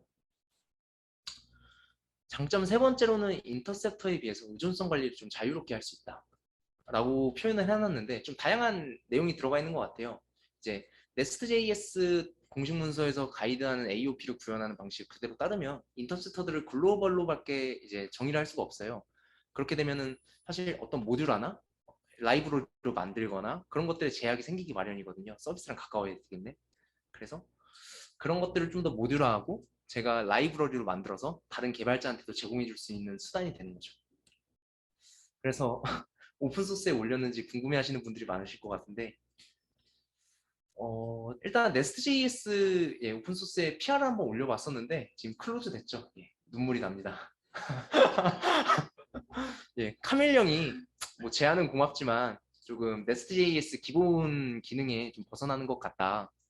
다른 패키지로 만들어서 제안해보면 좋을 것 같다라고 피드백을 달아줬어요. 그래서 저희가 지금 얼마 전에 토스 프론트엔드 챕터에서 지금 오픈소스를 운영하기 시작했거든요. 그래서 저희 챕터에서도 이제 오픈소스를 이제 올리고 싶은데 거기에 이제 들어가는 뭐 어떤 법적 이슈나 뭐 그런 것들이 있어가지고 조금 천천히 해결하고 있는 과정 중이거든요. 그래서 아마 조만간 이런 라이브러리를 쓰실 수 있도록 제공해 드릴 것 같습니다. 그래서 해당 발표 만들고 해당 라이브러리 만들면서 참고했던 문헌들이에요. 그래서 뭐 한 번씩 보시면은 좀 더 저희랑 다른 시각으로 뭐 디스커버리 서비스나 아니면 Nest.js에 기본 제공되는 그런 라이브러리들을 활용해서 이런 AOP뿐만 아니라 좀 더 어메이징한 걸 만들 수도 있으니까 한 번씩 보시면 좀 더 좋지 않을까 해서 참고해 넣어봤어요. 그리고 토스 노드.js 챕터에서는 지금 채용을 열심히 하고 있습니다. 그래서 뱅크, 증권, 페이먼트에 지금 채용을 열심히 하고 있는데 모두들 좀 지원해 주시면 좋을 것 같아요. 혹시 다들 핸드폰 한 번씩 들어주실 수 있나요? 혹시 카메라 켜서? 안 하셔도 됩니다. 근데 해주시면 좀 좋을 것 같아요. 그래서 이거 QR 한 번씩 찍어서 구경 한번 와주시면 좋을 것 같습니다. 좀 도움이 되는 발표였는지 모르겠는데 열심히 준비해 보았습니다. 감사합니다. 네, 안녕하세요. 네, 앞에 분들이 너무 대단하신 분들이 많아서 저도 조금 오늘 자극 많이 받아서 가는데요. 네, 저 회사는 아마 좀 작은 회사라서 처음 보시는 분들이 많을 것 같아요. gem퍼라는 회사에서 지금 코파운더로 이제 개발자로서 일하고 있는 이경석이라고 하고요. 네스트는 저희 회사는 거의 창립 때부터 네스트를 사용을 해왔어요. 한 4년 정도를 거의 사용을 해왔는데 이런 발표가 있으면 한번 해봐야겠다 생각하면서도 너무 잘하는 분들이 많은데 내가 해도 되나 이런 생각이 들다가 이번에 한번 기회가 돼서 한번 발표를 하게 됐는데 저 앞에 분들보다 좀 쉬운 내용일 것 같아요. 그래서 저런 사람도 발표를 하는데 나도 발표할 수 있지 않을까 라는 긍정적인 마인드로 다음 발표도 혹시 뭐 작성해 주시면 좋을 것 같습니다. 네. 네, 저 회사에 대해서 저희 회사는 뭐 저 따로 채용을 하고 있거나 이러진 않아가지고 그냥 회사 홍보만 잠깐 하고 넘어갈게요. 저희 회사는 블록체인 기업으로서 NFT 앱을 만들고 있는데요. 지금 현재 NFT라는 그 서비스 자체가 발행만 되거나 아니면은 그 마켓만 있거나 아니면은 그 커뮤니티 관리 같은 경우에는 디스코드로만 관리가 되는데 저희 회사는 왜 이게 다 따로 있을까라는 그런 문제점에서 한 번에 묶어버리자라는 앱을 만들었고요. 앱 이름은 포켓이라는 앱인데 지금 현재 웹 서비스가 또 나오긴 했어요. 그래서 혹시 궁금하신 분들은 들어가서 채팅에 그냥 아무 말이나 써도 되고 지금은 욕 써도 뭐 별로 제재도 안 받으니까 그냥 재밌게 놀아주시면 좋을 것 같습니다. 네, 지금 거래 같은 경우는 이제 한 이번 달 안에, 이번 주 안으로 아마 붙일 것 같아요. 네, 이제 뭐 기사 서비스는 여기까지 하고요. 이 장표를 제가 넣을까 말까 고민을 좀 많이 했어요. 사실 이거 모르는 사람 없잖아요. 그래서 뭐 피드백을 많이 받는다, 뭐 비즈니스 변화에 뭐 할 수 있다, 뭐 버그 발생을 감소시킨다 라는 이유가 있지만, 제가 뭐 테스트를 해야 하는 가장 큰 이유라고 한다면은 개발자가 코딩을 할 때 안정감을 얻을 수 있고, 그렇기 때문에 속도가 좀 더 빠르게 개발할 수 있다라는 걸 좀 장점으로 줄 수 있고, 혹자는 약간 테스트를 하면 더 그 코딩하는 속도가 느려진다라고 말을 많이 하는데, 저는 그걸 다 떠나서 5번 하나로도 테스트를 해야 하는 이유라고 말할 수 있을 것 같았습니다.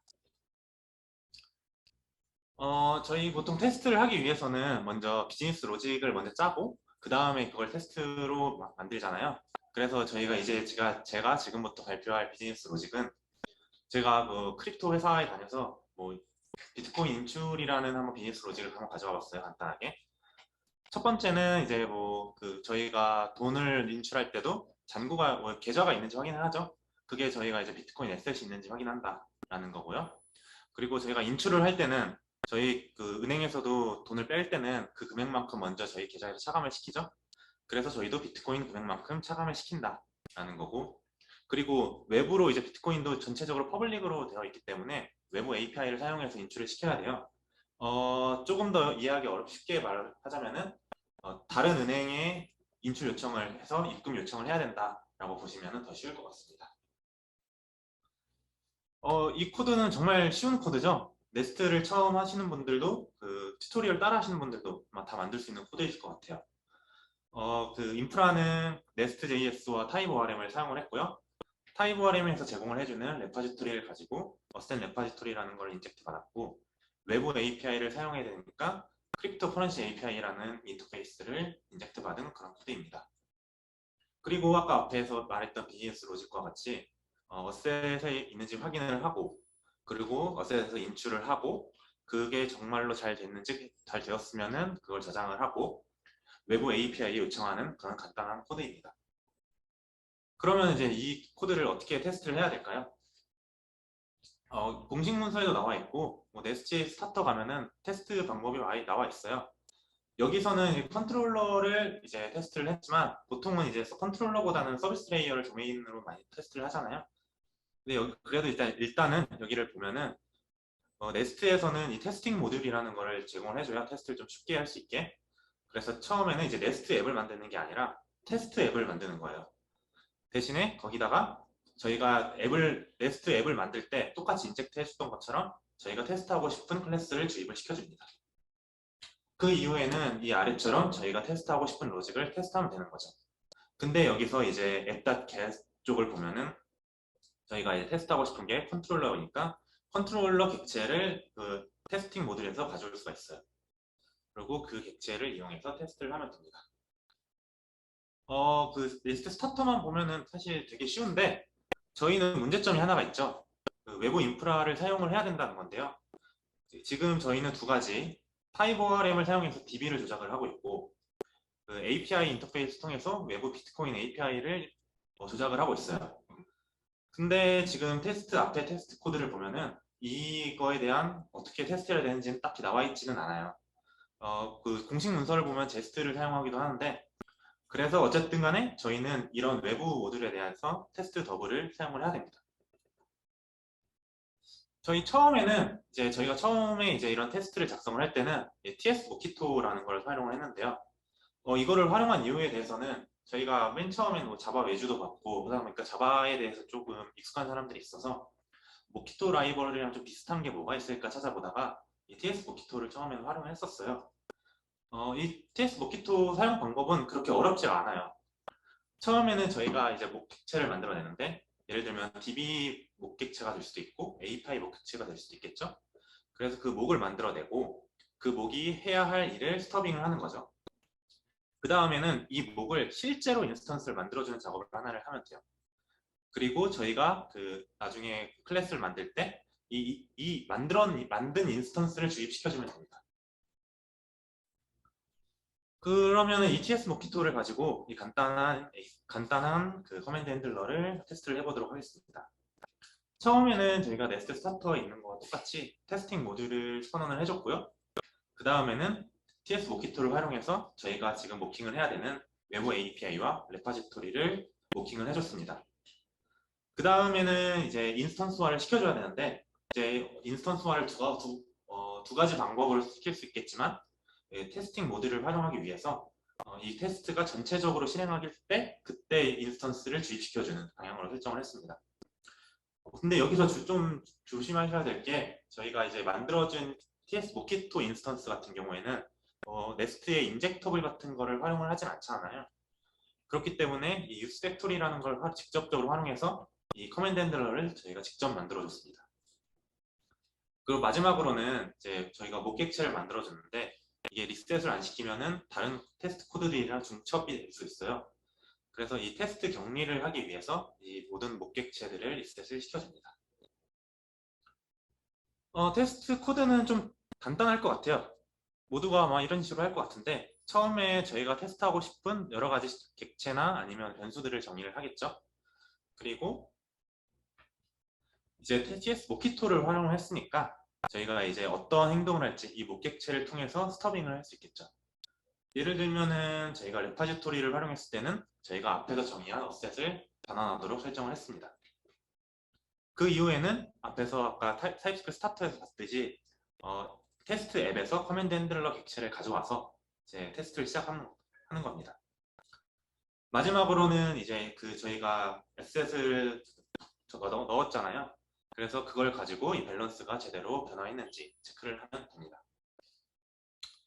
이렇게 하면 도메인 모델 테스트는 쉽게 끝난 것 같아요. 그 다음에 이제 저희가 해야 될 게 API 테스트, 뭐 E2E 테스트라고도 불리는데, 저희는 아직 E2E라고 하면은 모든 인프라가 다 있어야 된다라고 정의를 했기 때문에 저희 내부적으로는 그냥 API 테스트라고 부르고 있고요. 이 API 테스트 같은 경우에도 네스트의 경우에는 또 예시를 하나 들고 있는데요. 나머지는 도메인 모델 테스트 했던 거랑 거의 똑같아요. 하지만 조금 다른 거는, 얘는 저희가 API를 테스트를 해야 되기 때문에 그 앱을 좀 실행을 시켜주는 작업이 하나가 들어간 거죠. 똑같이 테스팅 모드를 활용을 하지만 저 await app.init을 이용해서 네스트 앱을 실행시키는 작업을 가장 맨 처음에 해줍니다. 그 다음에 저희가 테스트하고 싶은 게 있잖아요. 그래서 그 테스트하고 싶은 API를 쏴서 직접 변환이 되는지 확인을 합니다. 하지만 저희는 또 이제 인프라들도 있고 좀 애매하잖아요. 근데 일단 먼저 컨트롤러 코드를 봐야 어떤 테스트를 저희가 할 수 있는지를 알겠죠. 저희가 이제 컨트롤러 코드는 간단합니다. 그 컨트롤러에서 커맨드 핸들러를 주입받아서 그냥 단순하게 그냥 호출을 시켜주는 그 뿐입니다. 그럼 한번 테스트를 한번 작성을 해볼게요. 저희는 API를 테스트를 해야 되는데, 여기서 저희는 TypeRM을 사용을 해서 DB를 조작을 하고 있죠. 근데 API 테스트 같은 경우에는 DB 같은 경우는 직접 사용하는 걸 저희는 좀 하고 있어가지고, TypeRM을 조작하기 위해서는 데이터 소스라는 걸 먼저 정의를 해줘요. 그래서 그 데이터 소스를 정의를 했고, TypeRM의 데이터 소스를 사용하기 위해서 먼저 이닛을 해줘야겠죠. 그럼 얘도 이니셜라이즈를 먼저 해줬습니다. 저희도. 이제 그 다음에는 이제 네스트 모드를 이용해서 크리에이팅 테스팅 모드를 이용해서 만들어줬는데, 여기서 또 하나 좀 주목해 볼 만한 것들은 전체 테스트를 할 때는 원래 저희가 M 모드를 쓰고, 이 TypeRM을 써보신 분들은 알겠지만 TypeRM 이 for 루트 부분을 M 모듈에다가 정의를 많이 하시잖아요. 그래서 SN 모듈에는 저게 정의가 안 되어 있는데, 테스트를 할 때는 저희가 이 TypeRM을 사용을 해야 되기 때문에 직접 인포트 시켜주는 작업을 했습니다. 그 이후에는 사실 스타터와 똑같이 이제 이 네스트 앱을 실행을 시켜줬고요. 마지막으로는 이제 저희가 DB도 커넥션을 맺어줬으니까 이 끊는 작업도 필요하고, 네스트도 실행을 시켜줬으니까 끄는 작업이 또 하나 필요하겠죠. 그래서 마지막에 끄는 작업을 실행을 시켜줬습니다. 그 다음에 이제 테스트를 이제 직접 해야 되는데, 저희가 인출을 해야 되는데 계좌가 있어야 인출을 할 수 있을 거 아니에요? 뭐 저희는 에셋이라고 부르는 비트코인 지갑이 있어야 되는데, 그래서 데이터 소스를 이용해서 직접 데이터를 추가를 해줬습니다. 그 다음에 이제 API 테스트를 하면 성공적으로 응답이 오겠죠? 그리고 그렇게 테스트를 해주면 됩니다. 사실 간단한 테스트는 이게 끝입니다.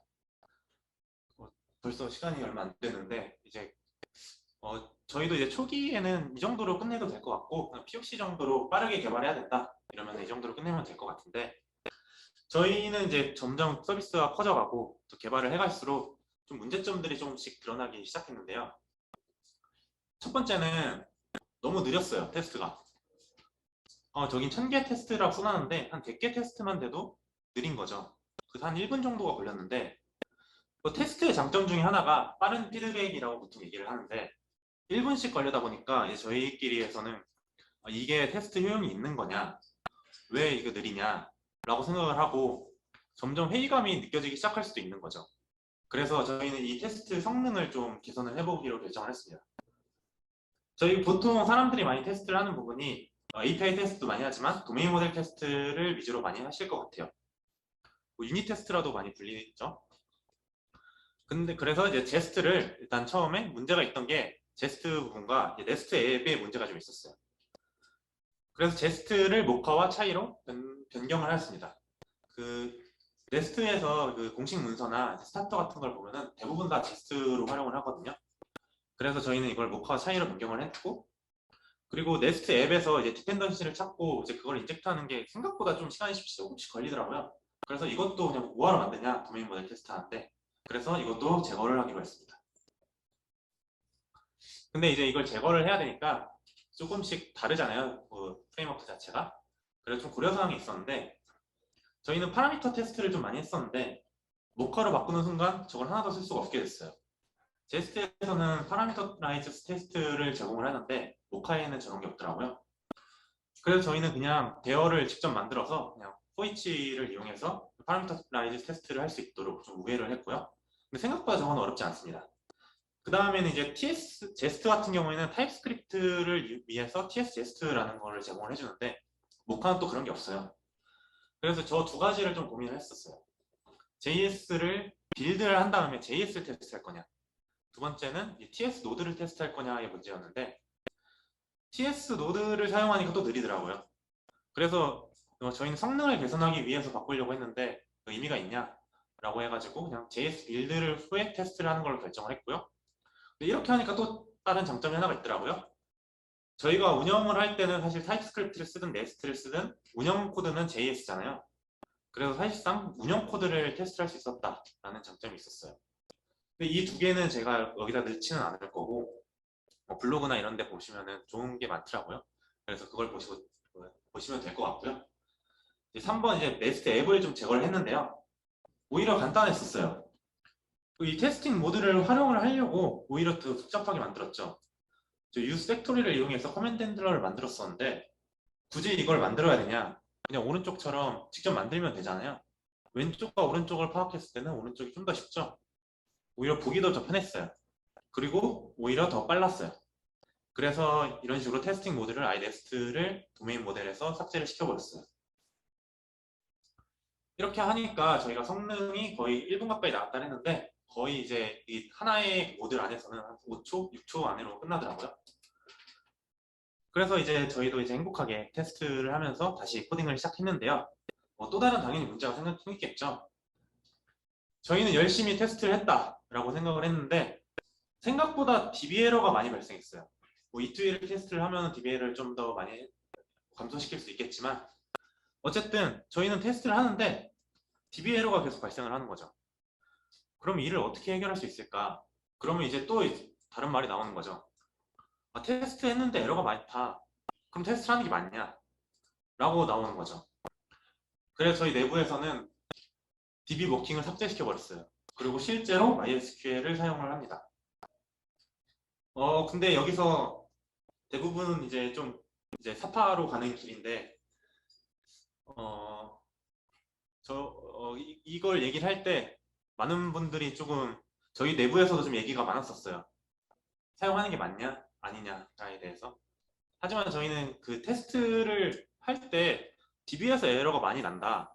그러면 저희는 DB 테스트를 하는 게 맞지 않냐 라는 이야기가 있었고 저희도 그렇게 해가지고 DB를 테스트를 하기로 결정을 했고요. 그래서 이제 이 DB 테스트를 어떻게 했냐에 대한 얘기를 좀 해보자 합니다. 실제 DB를 사용하려고 하니까 되게 문제점들이 오히려 진짜 많았어요. 외부 인프라를 이제 테스트를 해야 되잖아요. 첫 번째 문제는 저희가 테스트를 하기 위해서 여러 가지 인프라를 올려야 돼요. 제가 DB만 얘기를 했는데 이제 다른 인프라도 할 수 있으면은 직접 사용하기로 했어요. 그래서 저희는 도커를 활용했고 이거 도커라이징을 한 것들을 다 쉘 스크립트로 맨 처음에 실행을 시킬 수 있도록 이제 스크립트를 다 짜놨습니다. 그렇게 하니까 1번은 되게 쉽게 해결이 됐어요. 그 다음에 이제 2번, 3번 같이 DB를 커넥션 유지를 해야 되고 테스트 격리를 시켜야 되는데 이것들을 바꾸려고 하니까 조금씩 저희가 좀 삐걱삐걱 거리더라고요. 그래서 다시 한번 생각을 해봤습니다. 왜 힘들까? 그래서 이제 요 문구가 있는데 보통 이제 사람들이 얘기할 때 테스트하기 쉽다라고 해서 좋은 아키텍처라고 얘기를 하지 않죠. 그리고 이거 저도 동의를 하고요. 하지만 좋은 아키텍처라면 테스트하기 쉬워진다라는 말은 다들 동의를 할 거라고 생각해요. 그럼 저희는 역으로 더 생각을 해보면 테스트하기 어렵다라고 하는 거는 이 아키텍처나 코드에 냄새가 난다라고 결론을 내릴 수 있을 것 같았어요. 그래서 이제 아키텍처 개선을 좀 했는데요. 저희가 아까 위드드로우 커맨드 핸들러를 보면은 그 도메인 모델이 네스트를 종속하고 있고요. 타입 ORM도 종속하고 있어요. 이거를 어떻게 알 수 있냐라고 하면은 그냥 임포트 문 보시면 돼요. 제가 임포트 네스트를 했다. 혹은 임포트 타입 ORM을 했다. 라 그러면은 그냥 종속돼 있는 거죠, 도메인 모델이. 그래서 이거를 반전시켜 보기로 했어요. 네스트가 타입 ORM의 도메인 모델을 종속하도록. 아예 도메인 모델은 이 두 개에서 격리시키도록 이렇게 개발을 했는데요. 그럼 이걸 어떻게 개선을 하냐라고 하면은 아마 저번 세션에서 이거에 대한 얘기를 많이 했던 것 같아요. 그래서 이거를 참고하시면은 아마 그 쉽게 개발을 할 수 있을 거라고 저도 생각을 하고요. 저희 회사도 나름 비슷하게 개발이 되어 있어요. 그래서 제가 이거에 대한 부분을 할 필요가 없다라고 생각을 해서 넘어가도록 할게요. 결론적으로 저희 회사는 얀 워크스페이스를 이용해서 모노레포로 만들어 버렸고요. 이제 그 어셋의 전체적인 모듈을 한번 확인을 해보면 도메인 모듈이 있죠. 그리고 그 도메인을 테스트하는 모듈이 있어요. 그리고 인프라 모듈도 있고 이 가장 위에 API 모듈이 있죠. 그리고 도메인 모듈 같은 경우는 저희는 퓨어 타입스크립트로 작성이 되어 있어요. 정말로 그 패키지.json 안에 네스트와 타입 ORM이 없어요. 그렇게 만들어 놨고요. 다만 이제 오른쪽을 보면은 이제 알 수가 있겠죠. API가 이제 네스트의 종속적인 거고 테스트는 모카의 종속적이에요. 근데 그렇게 보면은 테스트도 네스트의 독립적이게 되는 거죠. 그렇게 이제 테스트와 API 같은 레이어에 두고 저희는 테스트를 진행을 했고요. 네, 하나씩 한번 어떻게 해결했는지 얘기를 해볼까 해요. DB 커넥션 유지는 생각보다 쉬웠어요. 저희 타입 ORM을 사용을 하는데 데이터 소스를 실행하고 끄는 작업을 했어야 됐어요. 근데 여기서 데이터 커넥션 유지가 왜 중요하냐라고 하면은 DB를 사용할 때 제가 좀 많이 받았던 질문 중에 하나가 DB를 사용하면 느리다. 그리고 외부 인프라를 사용하면 느리다. 라는 질문을 되게 많이 받았어요. 그래서 왜 느릴까 DB를 사용하면은 그 이유 중에 하나가 가장 큰 이유가 테스트를 할 때마다 커넥션을 맺고 끊고를 계속하기 때문이었어요. 그래서 이 커넥션을 그 테스트가 실행할 때 한 번만 연결하면은 빨라지지 않겠냐라는 생각에서 이 DB 커넥션 유지를 하게 되었고요. 모카를 사용하면은 그냥 before after 하면은 before에서 테스트를 실행을 하고 테스트래 그 데이터 커넥션을 만들고 그 다 끝난 다음에 그냥 디스토를 하면은 끝나요. 그래서 너무 간단해요. 다만 이제 DB를 사용하는 경우에 테스트 격리를 시켜야 돼요. 저희가 실행한 그 DB 테스트에서 DB에 뭔가가 남아 있으면은 다른 테스트에 영향이 가잖아요, 지금. 그렇기 때문에 테스트 격리를 어떻게 시킬 수 있지? 라고 생각했을 때 결국엔 트랜잭션이죠. 근데 이 트랜잭션도 어떻게 활용할 수 있을까? 라는 생각했는데 저희는 이 단넷 아키텍처를 좀 많이 활용을 봤어요. 이 마이크로소프트에 있는 MS 문서에 있는 그림이고요. 그래서 여기서 보니까 어떻게 하냐 얘네들은 보니까 유닛 오브 워크라는 걸 활용을 해서 트랜잭션 관리를 하더라고요. 그 앞에서 그 전 세션에서는 SJ 쉘비 SJS에서는 트랜잭셔너를 활용을 해가지고 트랜잭션 관리를 했는데 저희가 그것도 고려를 많이 했었는데요. 그거를 사용하지 않은 이유는 첫 번째로는 직접 주입하는 게 저희도 보기도 좋고 그리고 직접적으로 저희가 어떤 로직인지 알 수 있다라는 게 첫 번째였고요. 두 번째는 그 트랜잭셔널 자체도 사실상 타입 ORM의 종속적이거든요.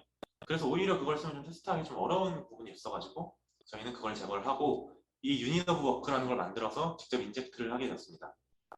이 유닛 오브 워크를 추상을 하면서 인프라 레이어에서 커밋 유닛 오브 워크랑 롤백 유닛 오브 워크 두 개를 구현을 했어요. 이 커밋이라는 거는 결국에는 그 UOW 완료가 되면은 트랜잭션을 커밋하는 그런 작업을 하는 거고요. 롤백 같은 경우에는 이 UOW가 끝나면은 다 롤백 시켜버리는 그런 작업이에요. 그러면 DB를 유지시킬 수가 있겠죠.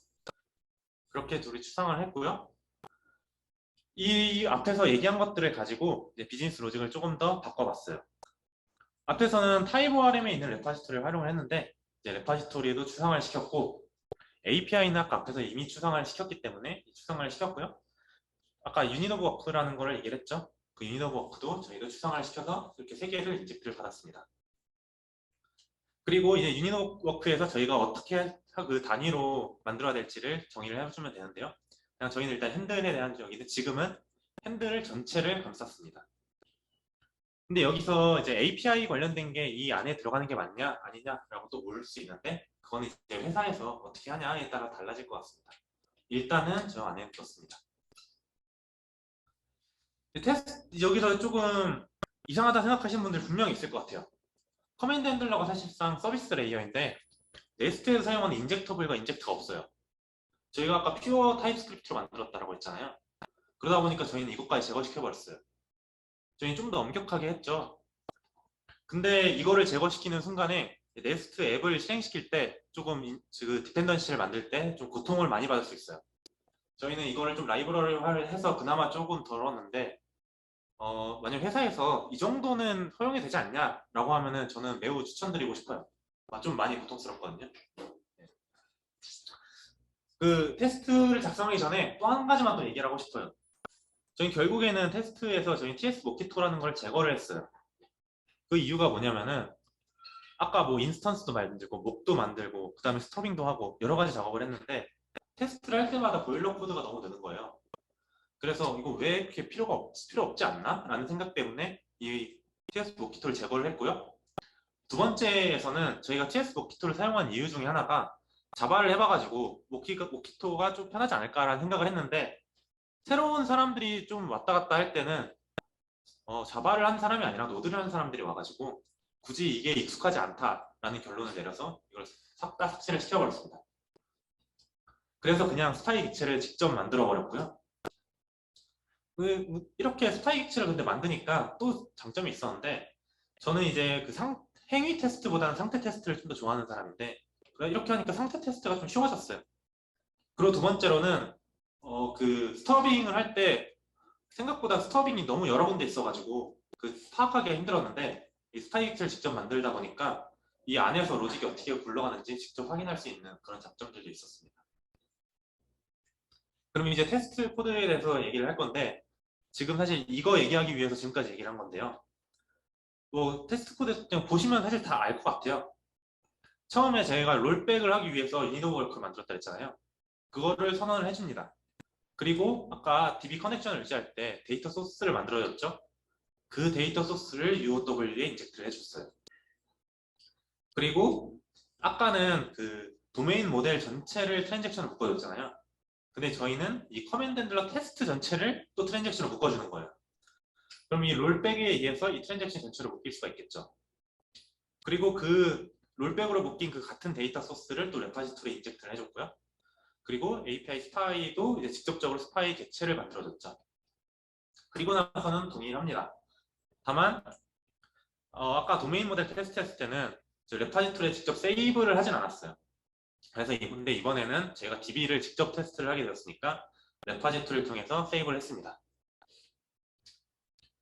그 이후 테스트 코드도 많이 조금 바뀌었어요. 다 똑같긴 한데 마지막에 이제 저번에는 이제 그 asset.balance라고 해가지고 그 객체 자체가 바뀌었냐를 테스트를 했는데 이번에는 DB에서 직접 조회를 해가지고 DB에 있는 게 바뀌었냐를 좀 바꿔봤어요.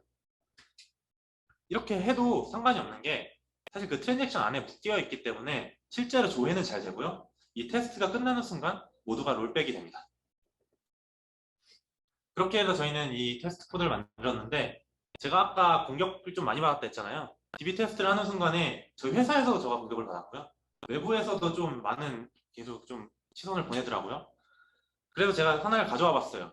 이게 저희 회사에서 직접 저희 CI 툴이고요. 그 GitHub 액션스를 사용하고 있는데 위에 빌드 같은 경우에는 이제 그 도메인별로 좀 나누다 보니까 그 빌드 시간이 조금 느려요. 그래서 최대한 저희가 이제 작성한 코드 위주로 빌드를 하기 위해서 캐시를 좀 많이 활용하고 있고요.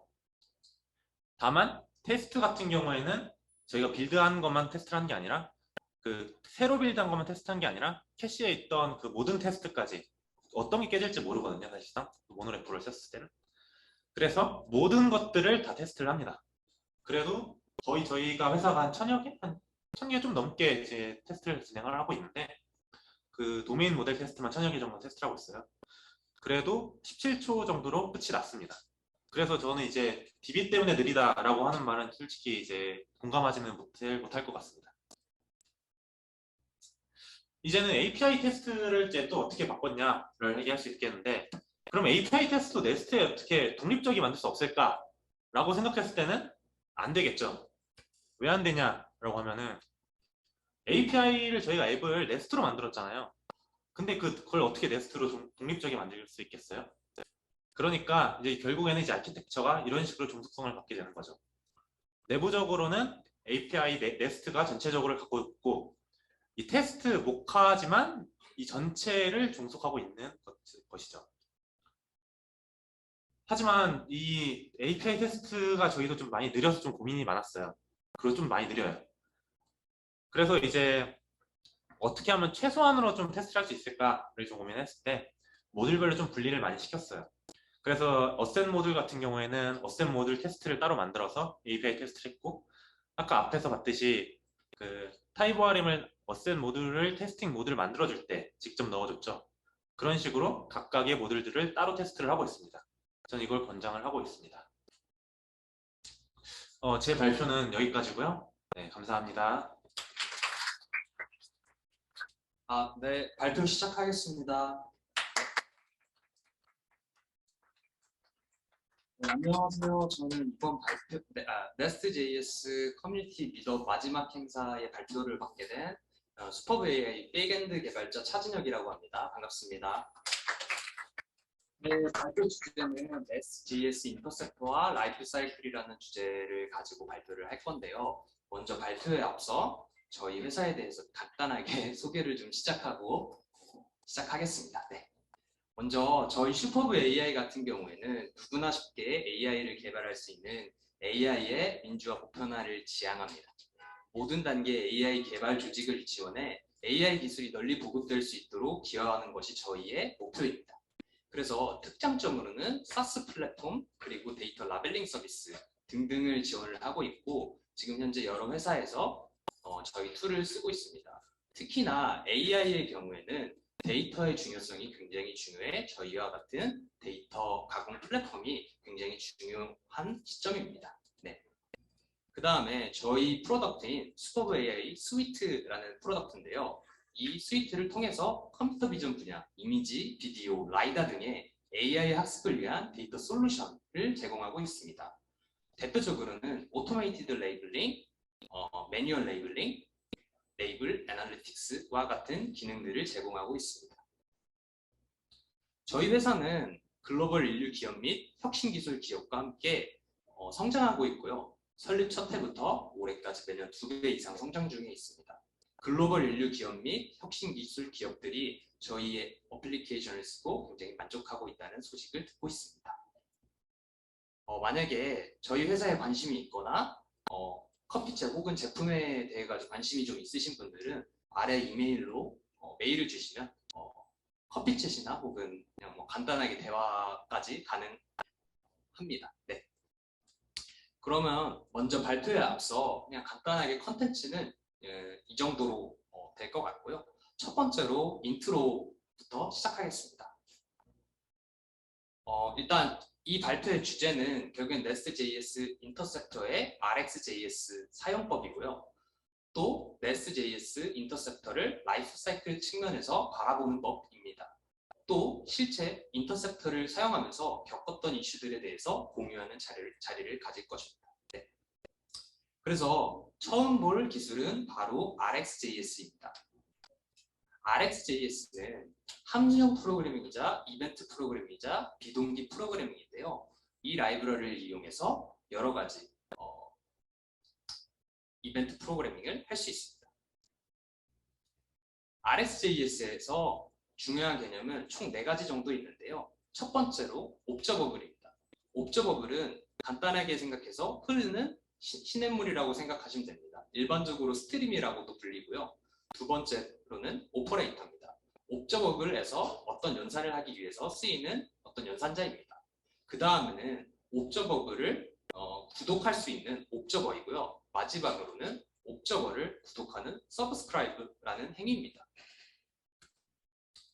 첫 번째로 볼 것은 옵저버블입니다. 옵저버블은 아까 말씀드린 것과 같이 이벤트가 흐르는 스트림입니다.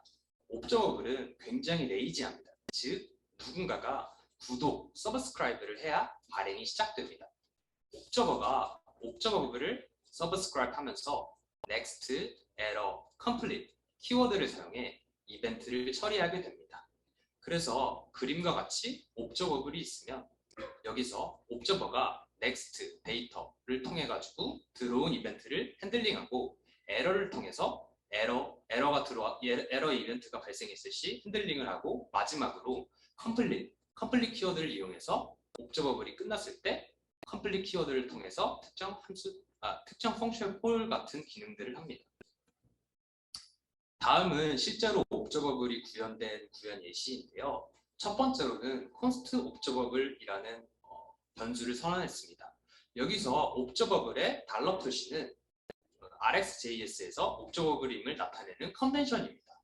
여기서 interval이라는 펑션을 썼는데요. interval을 쓰게 되면 지정된 밀리세컨드마다 한 번씩 스트림의 이벤트를 발생시킵니다.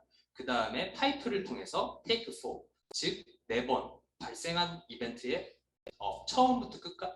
처음부터 시작해서 내가 4번의 이벤트만 받는다는 그런 의미입니다.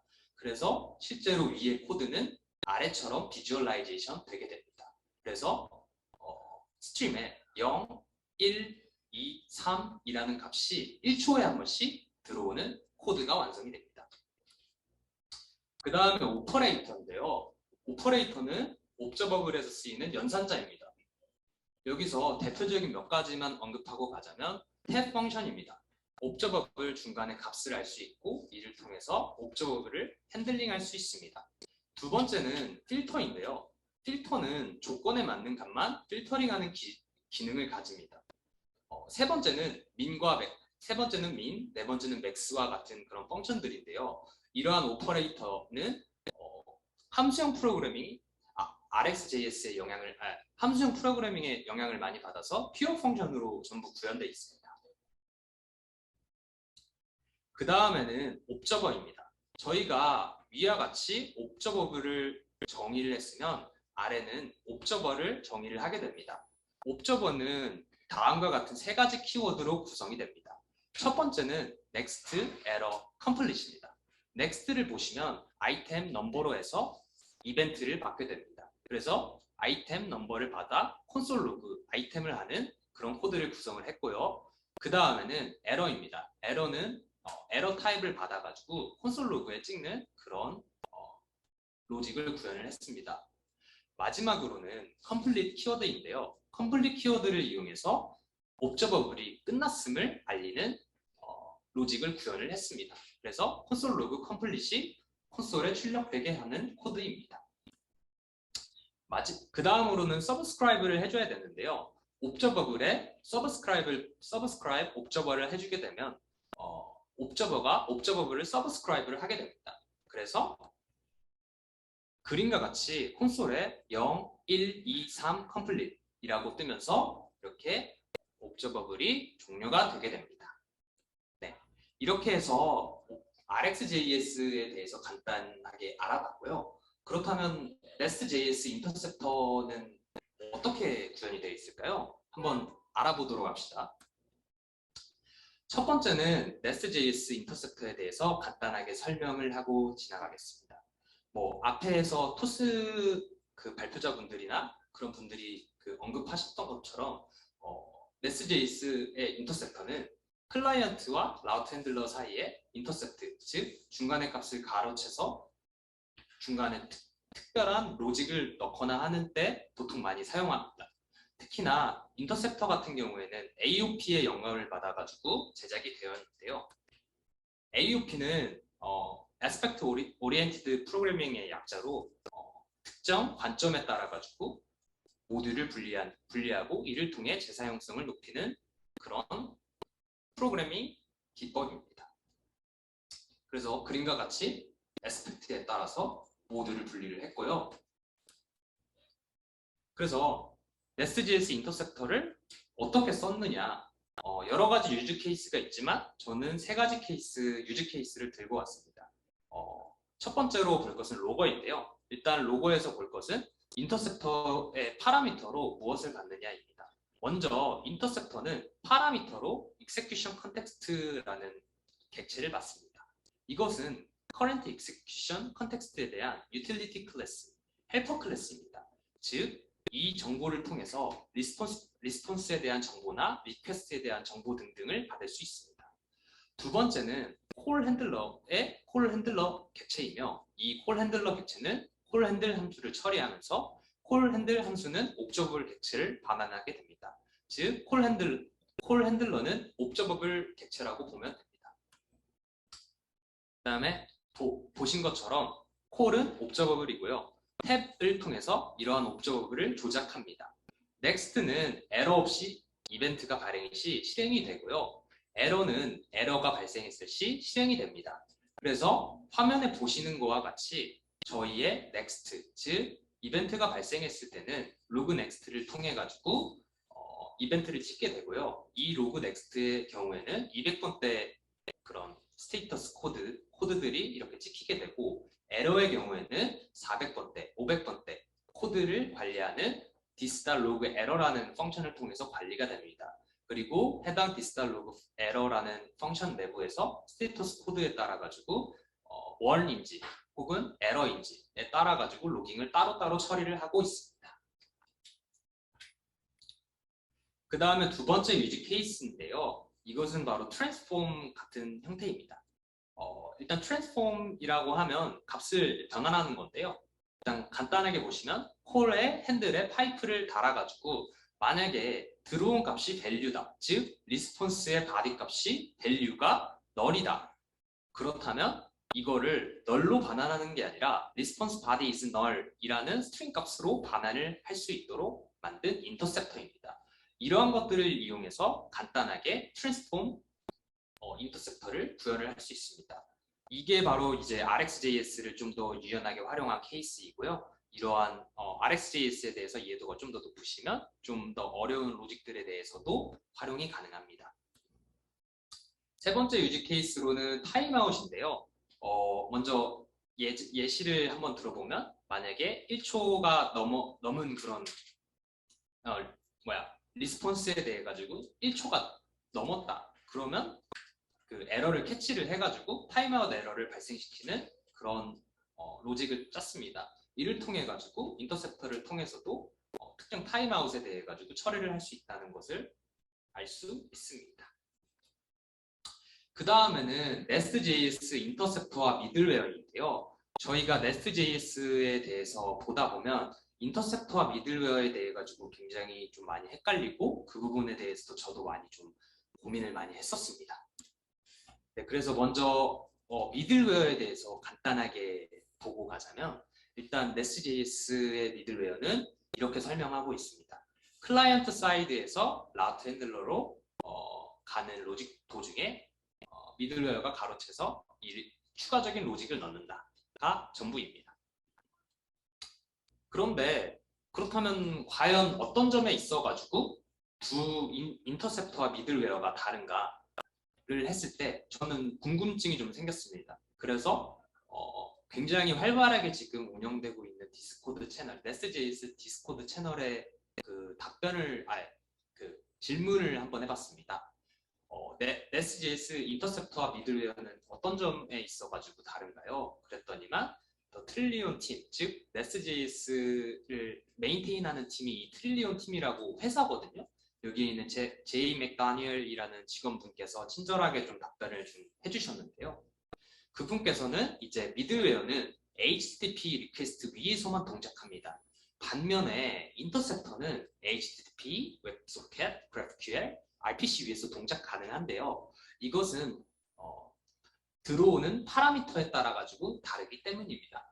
예를 들어 가지고 미들웨어는 파라미터로 리퀘스트, 리스폰스, 넥스트 이 세 가지를 파라미터로 받습니다. 즉 Nest.js 구현체에서는 HTTP 리퀘스트 위에서만 동작이 가능한데요. 반면에 인터셉터는 파라미터로 execution context라는 객체랑 그 옵저버블을 받게 됩니다. 그런데 이 execution context는 굳이 HTTP 위에서뿐만 아니라 웹소켓이나 GraphQL, RPC 위에서도 동작이 가능하기 때문에 이 점을 아주 큰 차이점으로 꼽았습니다. 또 다른 유저의 의견이었는데요. 이거는 미들웨어, 가드, 인터셉터, 파이프, 필터즈는 기술적으로 모두 미들웨어라고 이제 불리우고 있는데요. 이제 Nest.js에선 guard, interceptor, pipe, filters를 인앤서라고 부르고 꼭 미들웨어가 필요한 경우가 아니라면 이러한 인앤서를 쓰길 권장합니다. 즉 목적에 맞게 인앤서를 쓰기를 권장을 하고 있는 것입니다. 그렇다면 Nest.js 라이프사이클 측면에서의 인터셉터를 한번 볼까요? 먼저 제가 여기서 말하는 라이프사이클 같은 경우에는 리퀘스트가 들어왔을 때 리스폰스가 나가는 라이프사이클에 대한 설명입니다. 첫 번째로 리퀘스트가 들어왔다고 생각해 봅시다. 그러면 글로벌 미들웨어와 모듈 미들웨어를 거치게 됩니다. 미들웨어는 아까 설명한 것처럼 중간에 리퀘스트를 가로채 추가적인 로직을 섞는 그런 친구이고요. 두 번째로는 가드 모듈을 거치게 됩니다. 가드 같은 경우에는 authorization과 authentication, 인증과 인가 같은 역할을 해주게 되고요. 여기 가드를 통해 가지고 여러 가지 역할들을 하게 됩니다. 세 번째는 pre-interceptor인데요. 글로벌 인터셉터, 컨트롤러 인터셉터, 라우트 인터셉터 이렇게 세 가지 순서대로 인터셉터를 거치게 됩니다. 이렇게 인터셉터를 거치고 나면 파이프를 거치게 되는데요. 파이프는 글로벌 pipes, control pipes, route pipes, route parameter pipes 이렇게 네 순서대로 이렇게 거치게 됩니다. 보통 파이프에서 밸리데이션 혹은 트랜스포메이션 같은 작업들을 진행을 하게 됩니다. 그래서 파이프는 굉장히 중요하고 여기서 클래스 트랜스포머, 클래스 밸리데이터 같은 거를 많이 쓰게 됩니다. 그 다음에 컨트롤러 로직을 거치게 되는데요. 이 컨트롤러 로직을 통해 가지고 원하는 서비스에 이렇게 라우팅을 해줄 수 있게 됩니다. 만약에 서비스가 존재한다면 서비스로 라우팅을 컨트롤러가 서비스를 라우팅 해주게 되고요. 그 다음에는 포스트 인터셉터입니다. 포스트 인터셉터는 라우트 인터셉터, 컨트롤러 인터셉터, 글로벌 인터셉터 순으로 나가게 되고요. 그 다음으로 마지막으로는 우리가 익셉션에 대한 처리를 하는 필터를 거치게 됩니다. 필터는 라우트 익셉션 필터, 컨트롤 익셉션 필터, 글로벌 익셉션 필터 순으로 나가게 되고요. 일반적으로 필터에서 처리하는 거는 이제 400에러, 500에러 이런 에러들에 대해 가지고 어떻게 처리를 하는지 또 여기에 대해 가지고 뭔가 유저가 커스텀을 할 수 있으면 커스텀을 한다든지 하는 로직들을 보통 여기다가 넣게 됩니다. 그 뒤에 서버 리스폰스가 나가게 되고요. 그렇다면 저희가 인터셉터를 구현하면서 인터셉터를 사용하면서 겪었던 여러 가지 이슈들에 대해서 설명하겠습니다. 먼저 인터셉터를 이용해서 저희는 로거를 구현을 했는데요. Nest.js Nest.js 로거에는 여러 가지 종류가 있습니다. Nest 윈스톤이나 Nest 피노 이런 것들이 있는데요. 그냥 윈스톤, Node.js 진영에서 많이 쓰이는 윈스톤이나 피노는 굉장히 좋습니다.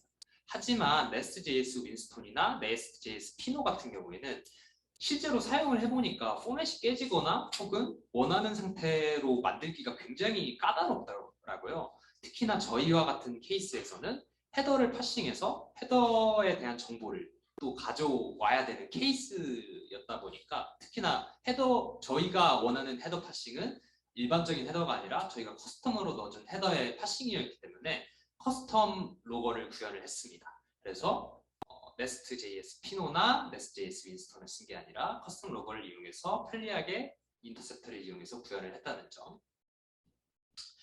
두 번째는 이제 센트리인데요. 이제 센트리는 뭐 하는 툴이냐면요.